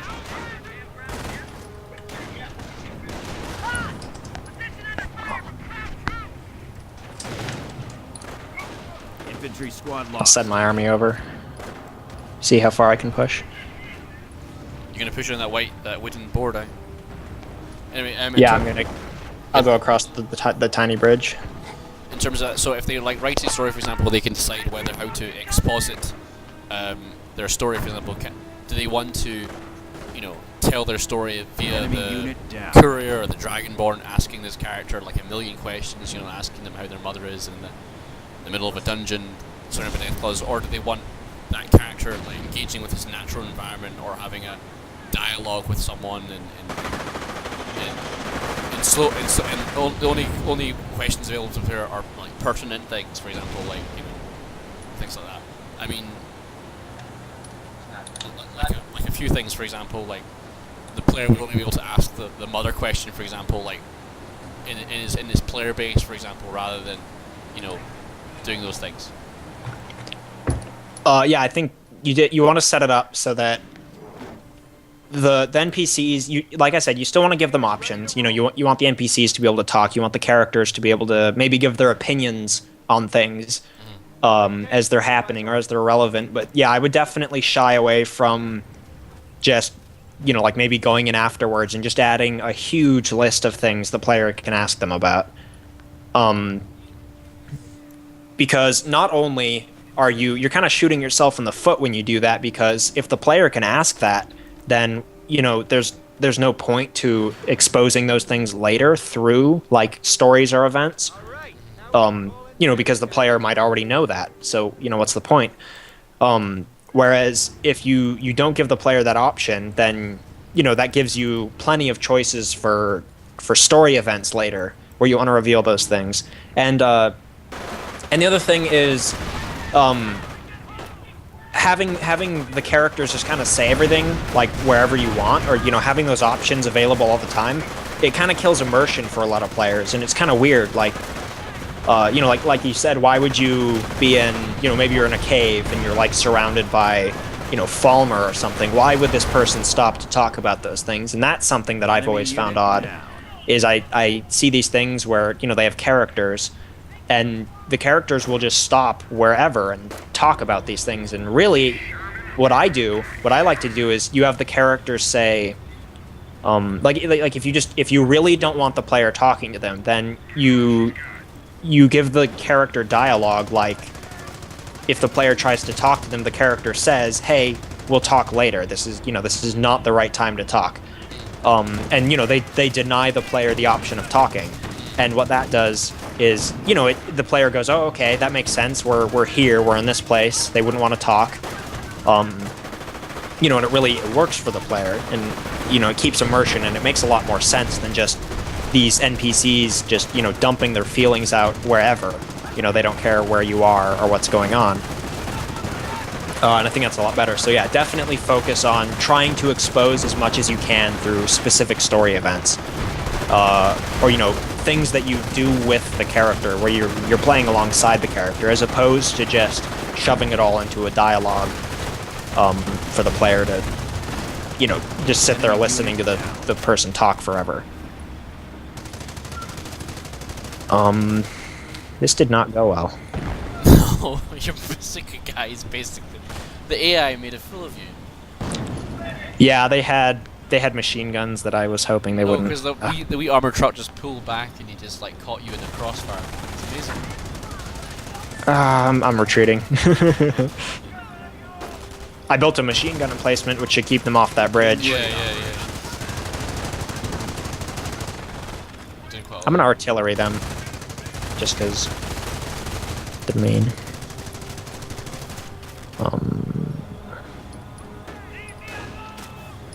So in terms of how would you're doing this big main quest, alright, so tell me, how would you structure that? You do not want to spoil Falskaar for everyone who'll download it, all 8 people, but how, for example, give me a game that you are amazed by the structure, like you're impressed by the structure, as it were, and those guys are sneaking past your machine in place. But oh god, give me a game that you know that you're impressed by the game structure, and like maybe Skyrim or maybe Fallout, where there's a definite Act 1 and 2 and 3, and how that all works in terms of the game design and the story design and creating a compelling game where people will play from start to finish. Let's see. I'm almost tempted to say Assassin's Creed 3, ironically. Yeah. Because their side content, as I said before, is just really lacking. But I think that they have presentation. They present everything very nicely. In that, you know, when you're playing, I mean, you know, I have to admit, when I was playing Assassin's Creed 3, I didn't want to stop. It would be 2 in the morning, and I'd want to keep playing the main quest. I think they do a really good job with that, and, you know, something that really helps them is they break the game up into the sequences, and, you know, that kind of works as a defining, you know, feature where you know you have sequence 1, it opens, things happen, and then it closes. You know, and so it kind of creates acts, like you said, and I think they've done a really good job. They have a really good structure for their main story, at least. and it's presented very well. You know, they have really good music that fits really well, and they do really good cutscenes, and they present the story very well, and they do a really good job of making the player want to keep playing. And again, not spoiling Falskaar, but how do you feel you compel the player forward in Falskaar, for example? Just like almost small opaque examples.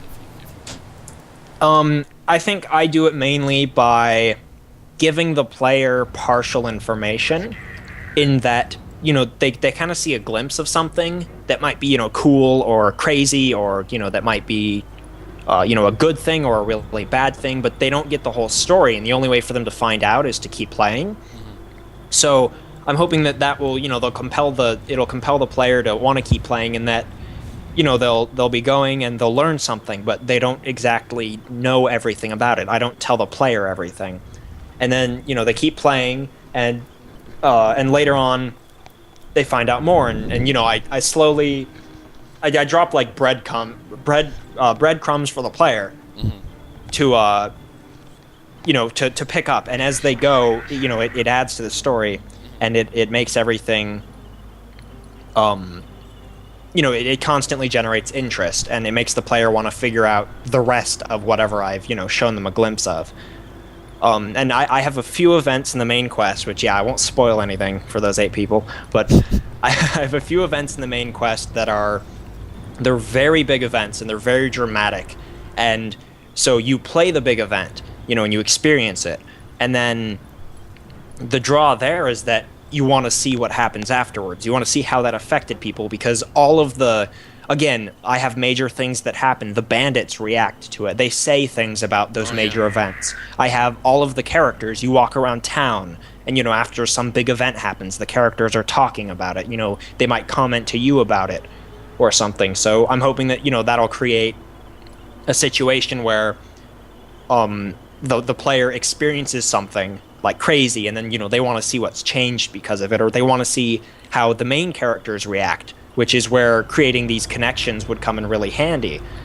Because if the player cares about a main character and something major happens that's really, you know, important or dramatic for the main character, hopefully the player will care, and they'll want to know what the main character is going to do about it. And I have a lot of situations where, as the player goes along, you know, things happen, or they learn things, or, you know, the main characters have things happen to them where the player wants to go, ooh, I need to figure out what happens next as soon as possible, which will hopefully keep the players' interest, and keep them going along with the main quest straight through to the end.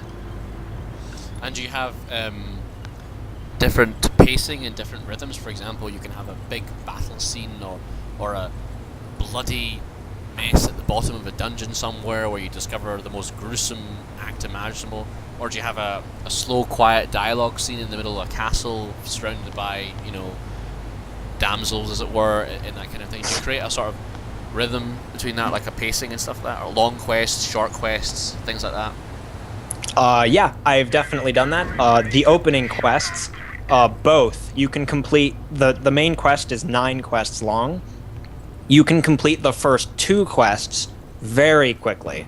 You know, it depends on exact play style, but you can do both of them in probably like half an hour pretty easily, maybe even quite a bit less. You know, and then I have main quests that take much longer.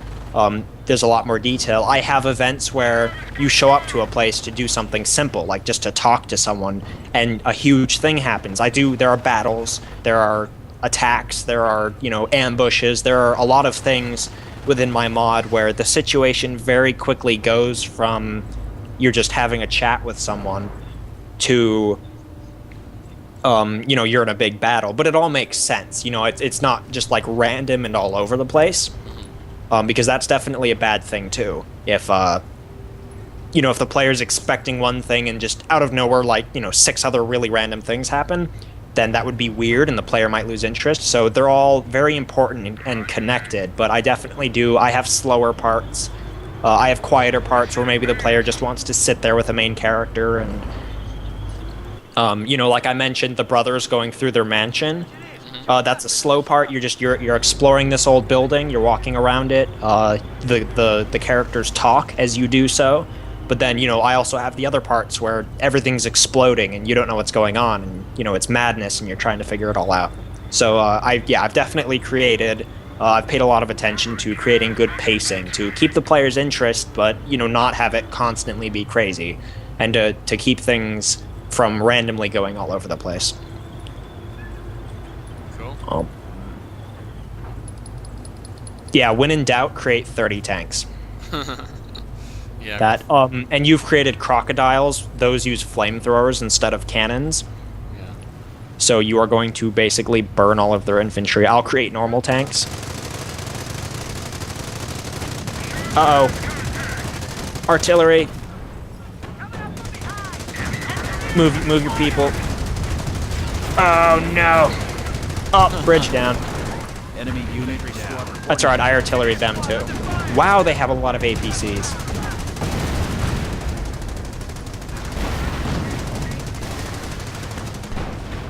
Alrighty then.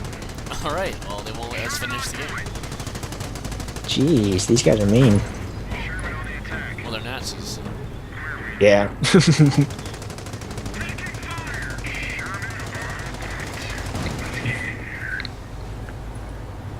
you have an antagonist that you can really hate in your game? Oh, yes. Oh my god. I have the main bad guy. I have a few antagonists throughout. I have like the I have kind of like the second in command thing set up where before you attack the main bad guy, maybe you have to deal with like his right-hand man. Confirmed. And yeah, I'm incredibly pleased with how my main bad guy came out. The voice actor I got for him is perfect. He's just so... I don't want to say evil because, I don't want to blatantly call his intentions evil. But just the things that he does, the voice actor has so perfectly conveyed everything that I wanted that I think that's going to really be a strong point of the story. Every time you encounter the bad guy, you'll you'll get shivers and you'll just hate him more. And I think that's going to be really strong and just awesome. I'm really pleased with how it came out. So tell me, Alexander, what would be your advice for any modder out there that wants to replicate your experiences, that wants to use modding perhaps as a path to the industry? Well, I would say the most important thing is to start small. I think I see a lot of people tend to they pick, like they'll plan out their mod and it's really big and they don't complete it, and then they're like, oh, that's okay, I'll just start over, and they plan on another mod. I think completing something and not necessarily releasing it, though releasing something and having it do really well is definitely that tells you two things. Well, one, it's motivating, and the other is it tells you that you've created something people enjoy. So that's reassuring. It tells you that you're capable of doing something really good that people want to play. But another thing is, it's very important for the player to, or for the modder to, I think it's important to complete a project, to, come full circle. I think that's a really, really important step, in that you see exactly how everything snaps together at the end.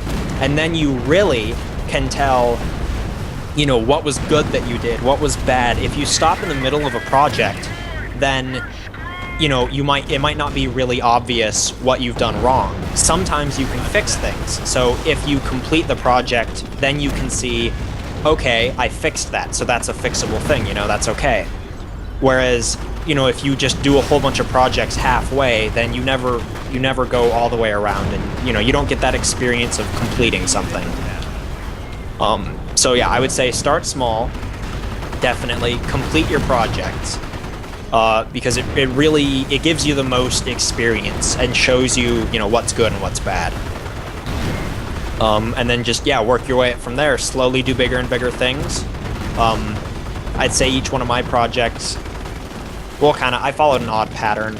Project Genesis was supposed to be pretty small, and the Collector doesn't really count. But Deimos, I'd say, was a little more in depth than Project Genesis. And then obviously Falskaar is a giant step up. So yeah, start small, complete things. Make sure to complete things so that you can really see what you've done right, what you've done wrong, and just work your way up from there.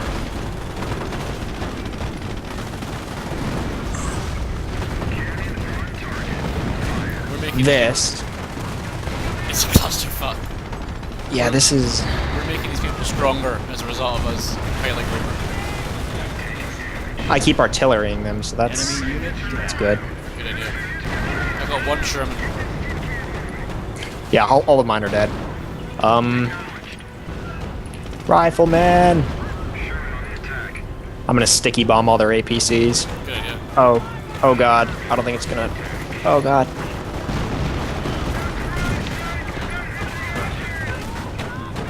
Oh, they have a flamethrower.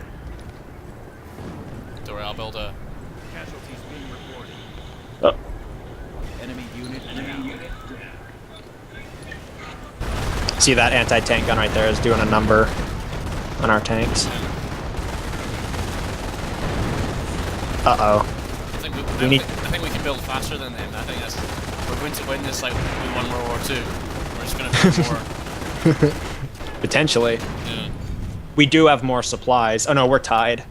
The middle island is worth but as much as both sides. I can build faster than they can, I think. True.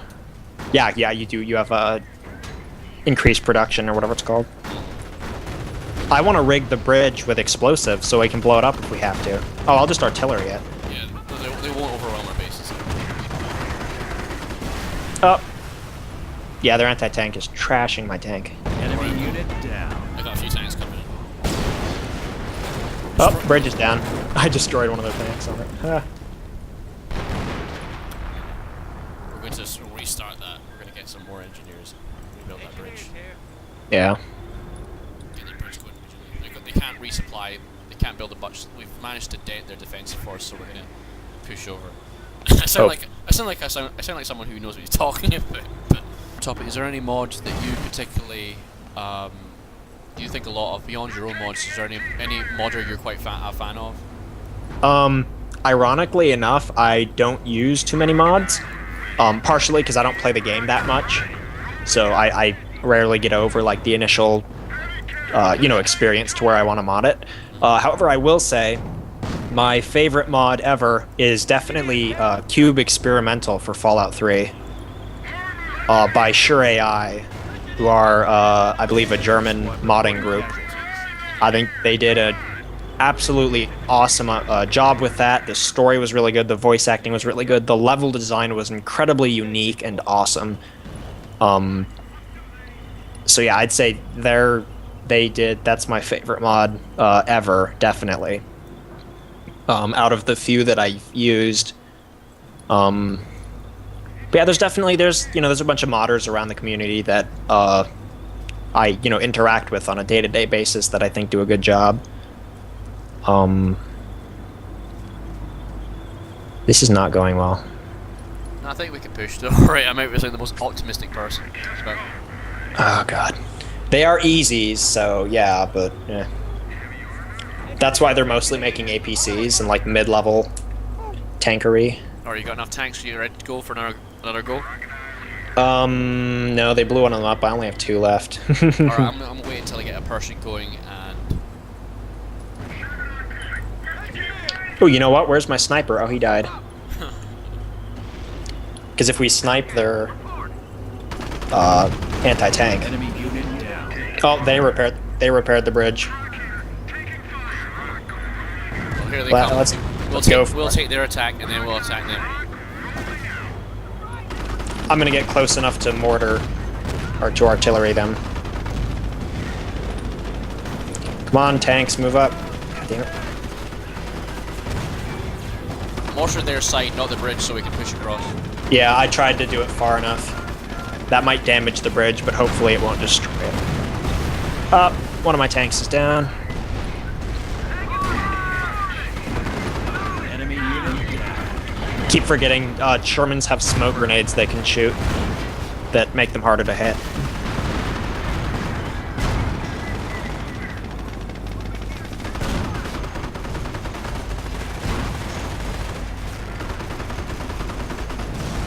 What is their tank doing?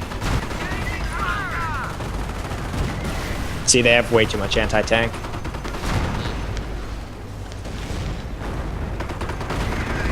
Because that is really good range. Oh, they have a flak panzer. Christ. I'm gonna mortar, or I'm gonna artillery all their stuff, but I need line of sight, so up, there we go. You got it. Good man. Worth it. I'm gonna blow up all their stuff, watch this. Or are they gonna come? Oh god.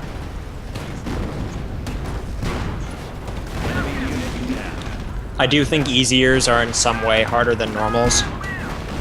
Just because of how they're programmed. What, they just pack in more stuff? They make mid-level stuff instead of the best of the best, so they can afford to make a lot. So yeah, you get so many units. Oh, there's a machine gunner shooting your people. Somehow he's set up on our side. Just, I guess, go for it.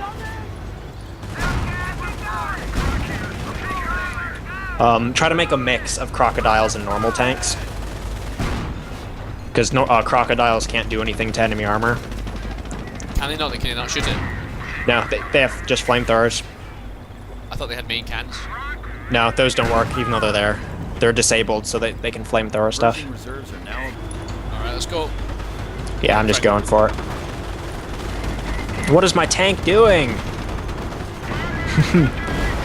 Yeah, your flamethrowers are good against their anti-tank, though, because you killed the people really fast. So that's always good. The ground's been blown up, so they all fall on the ground. Yeah. That's kind of a problem around bridges. Alright, spread out. We got that.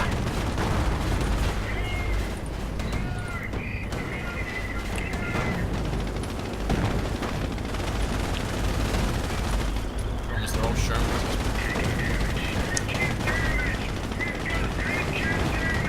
You supply me with Shermans, and Oh, I'm trying to make... Yeah, I'm making more. Enemy unit. Where they've all gone? My stupid tank keeps missing. So I'm not doing anything to them.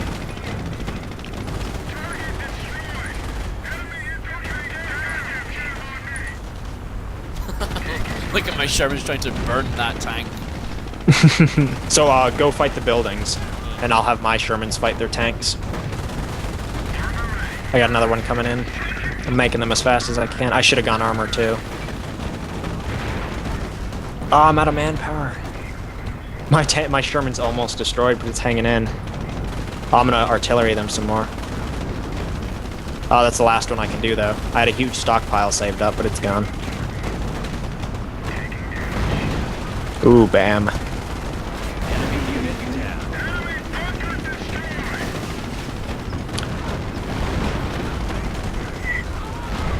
Doing quite well. Yeah, we're doing better than before. That's good.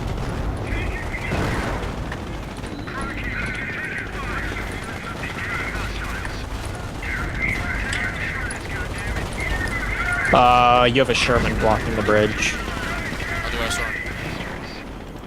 Or do you? Up. Nope. Up. Oop, up.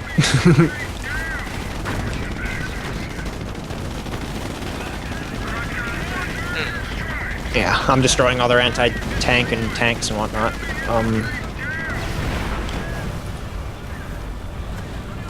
Yeah, just keep flaming the buildings. There we go.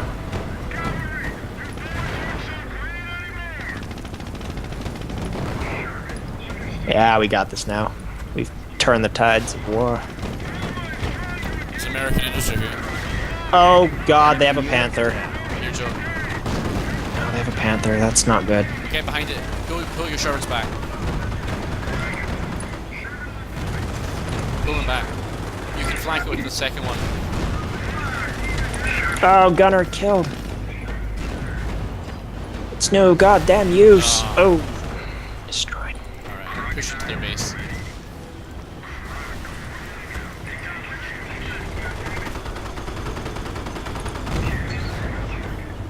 Well, that was a meaty hit.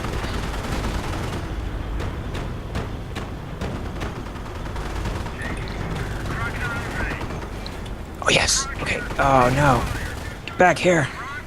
Come on, shoot. My tank waits till he turns towards me. Lovely.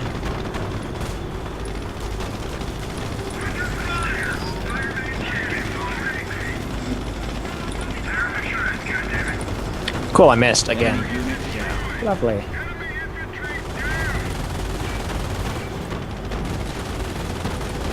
See what I'm doing right now? Yeah. It's burning all down. Yeah, true, you can damage buildings, so that's good. Well, my Sherman's dead. So careful. Yep, you're definitely angering them.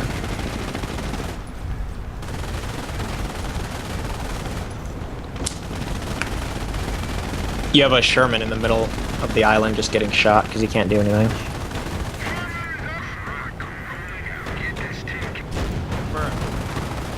He's being chased by a panther. Yeah, that's never good. I'm gonna artillery them. Hopefully I'll get some good hits. You got... Oh, come on, artillery. Oh, cool, it didn't work. No, it did. What? Did it already hit? Well, I'm bringing in a Sherman.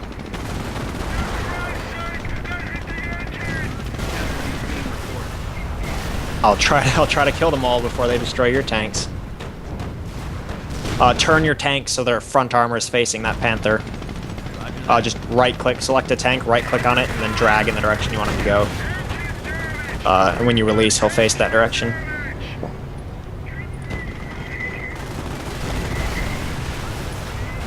I'm artillerying them more, because that's how you do stuff. Oh no. Oh, enemy unit down. Oh, did we... No, he's flanking. Ah. What's my Sherman? My Perthing? Crushing. Probably dead. Oh, He... there we go. Here it comes. Is that your main base? Yeah. Here it comes. Might be able to get another one as well. You can only have one at a time. Oh, But if he really? dies, you can... Yeah, if he dies, you can replace him. Jesus, they've left so many anti-tank stuff here, so you can use them.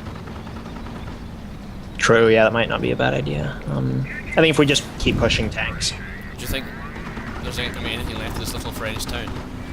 Yeah, that's how this game works. I really like that. The map actually like dramatically changes as you go. Oh, he took out my stupid... Okay, your Pershing outfights in a many ways their main tank, so... Alright, focus on I their love how tank. the shells just bounce off. Yeah, they do that sometimes. Try to go opposite sides. Oh, he's back. Oh god, they have a second one! That's not fair. That's a tiger. Oh, it's a King Tiger. Oh god, that's their special unit. It's the strongest tank in this entire game. But they can only use it once, so once we kill it, it's gone forever. Hold him on the bridge. I'm gonna artillery the bridge. Hopefully it'll collapse and kill him, like, instantly. No, I think I'm gonna hit his rear and get him. Oh, my Sherman's broke. Its main gun is broken. No, cancel! Oh. I'll go on the other side. I'm artillerying him, so if he can't move in time, because he's pretty slow, I will potentially collapse that bridge. Pershing lost enemy. Shite, lost the Pershing Pershing. lost. Yeah, it's mean. Come on, bridge. No! Oh, he's off the bridge. And they have a Stu. Enemy unit down. M26. Oh, God. Heavy tank en route. Is he destroyed? No, not even close. And they have a bunch of other tanks. Don't worry, I think I've got this. I think I've got this. God. I'm like that annoying commander. My stuff is just bouncing off. Rare in the God damn it. Project War Machine. Well, finally a good hit. Doesn't count.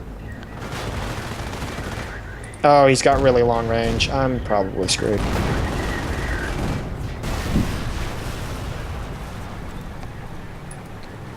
Only use the respawn thing when you're in battle. Alright, sorry. Because what it does is, if your tank dies, it instantly respawns back at your base Alright. for free. So the idea is you use it, and then your tanks get decimated, but you get them back. I'm hoping that once you repair the bridge, their tanks will charge at us and our anti-tank will just tear them apart. Yeah, good idea. That would be The lovely. the problem is they aren't even using their anti-tank. They've moved on to they've got a taste for king tigers now. Yeah. So, but hey, once we take it out, it's gone. Though if they make more panthers, that's bad too. I think we could just somehow distract. If you can take them with your distract them with your anti-tank, we can. What am I talking about? Well, if I don't know what I'm talking about. It's what like- I'm hoping is that you'll repair the bridge. They'll charge into us now that they can attack. They can get to us. They'll charge in. My anti-tank will completely annihilate their main force, and then you can roll in, and roll over their base, because you damaged their base. You annoyed them. You took out some buildings. You did some stuff. So that was good. We got something done there. I don't know. I know it's in Boston. Apparently. Oh God. You're joking. What? Oh no, they repaired another bridge. In the middle. Infantry squad. That's I'm alright. gonna blow that- What we're gonna do is we're gonna push up to their base. Oh, and you're gonna flank them? Oh yeah. Well, anything they attack with us here is screwed, because I have... Alright guys, charge.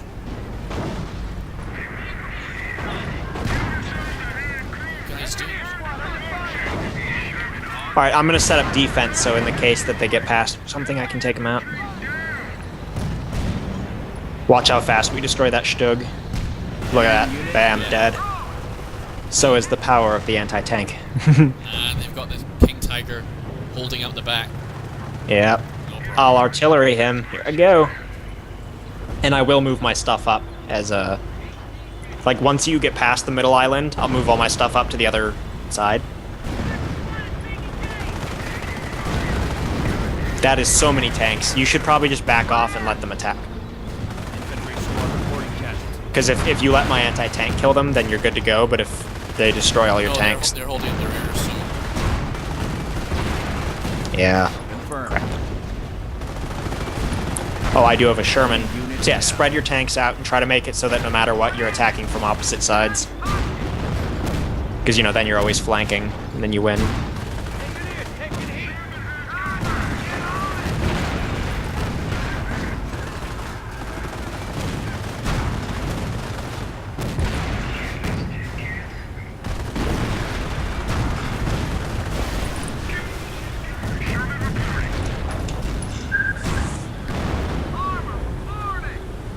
Oh, the King Tiger's trying to go to the left. doesn't matter.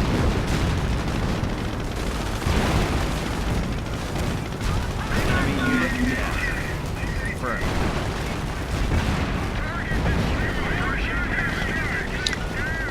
And as per usual, I missed. Lovely. It's the silent ether. Oh, he's down.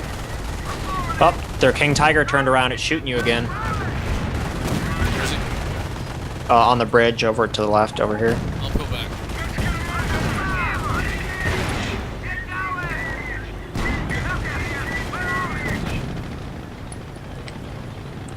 Yeah, just if we need him to run into my anti-tank.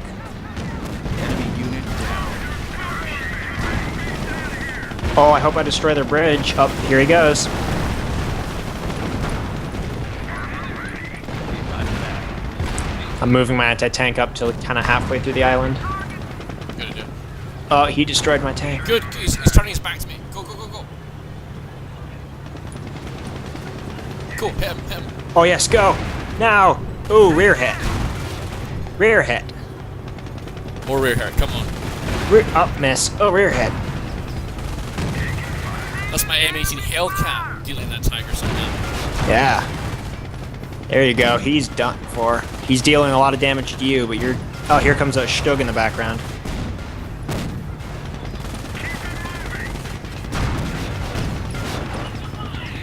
He's going from reversing, but he's not noticing the Hellcat.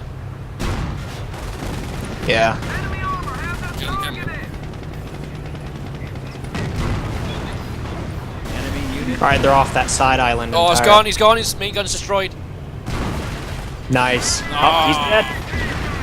Nice. Oh no, they have mortars. It's alright. Oh, sniper, go! This is your area, sniper. Don't stay. My sniper's just standing there instead of helping. He could have killed them 10 minutes ago. There we go. Engineers are almost finished, sorry. I'm bringing a few tanks across the Alright. Boom. Mortar's down. Alright. Enemy unit down. I'm setting up my anti-tank. So it can trash them. 100%.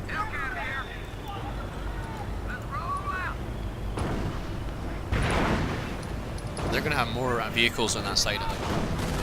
Yep.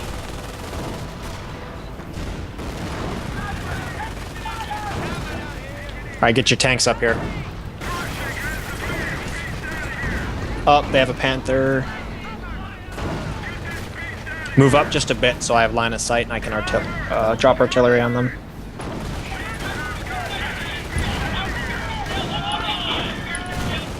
And I'm doing armor piercing, so I take them out.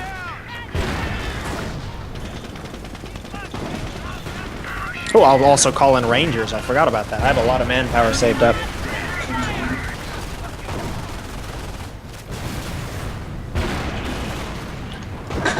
Yeah, see, the key in this game is having the right units. Pershing's destroyed.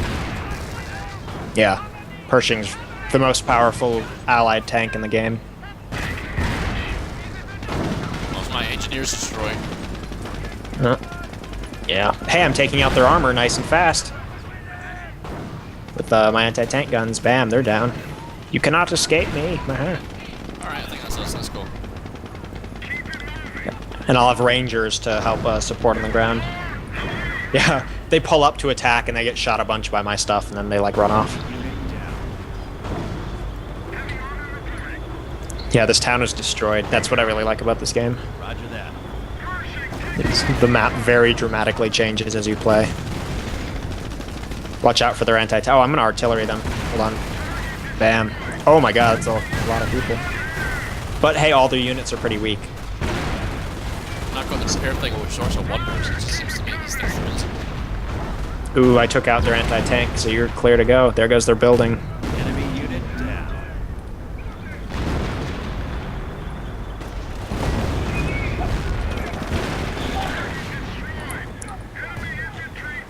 Oh, mortars. Not anymore. Up, APC. Where is he? Middle of their base.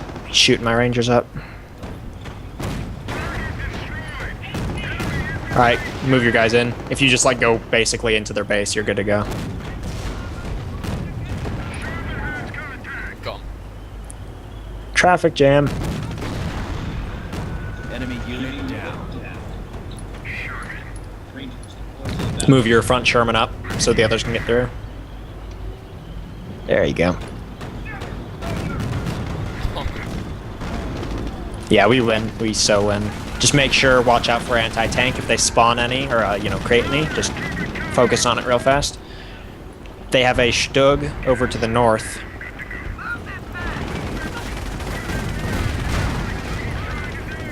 Enemy unit down. Yeah, they're not getting back across this bridge, even if, like, all of our troops die. I have way too much anti-tank.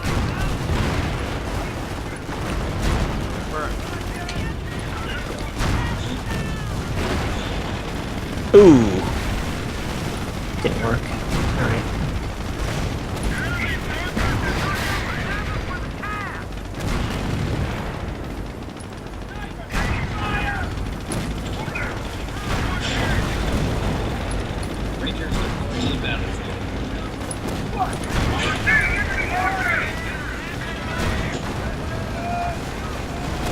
Enemy unit down.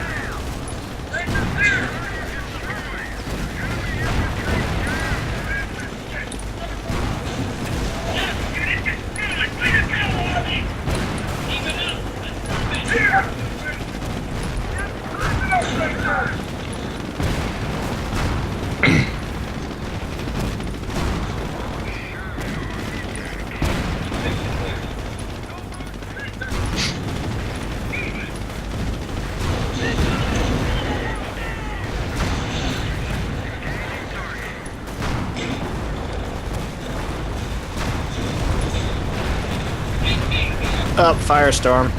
This firepower. Ah, Forces are taking casualties. Oh, I got an anti-tank shooting up their base though. Enemy unit down. I lost a helicopter. Yeah, that's fine. We got this. Oh, they're trying to rebuild.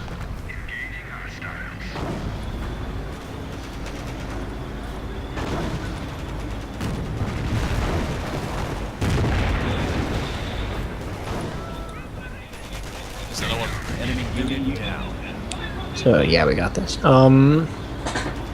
We just gotta watch out. Sometimes they have buildings randomly on the map, and we don't win until we destroy them all. So I got a ranger squad checking them all out. Just to make sure. Oh yeah, armor piercing. Here we go. I'm gonna artillery them just to add insult to injury. Oh, brilliant.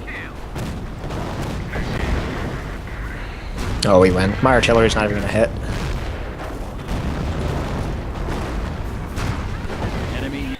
Oh, Yeah. good. That was fun, actually. Took 5 hours, but we beat them. I just want to say, Alexander, thanks for the interview. Yeah.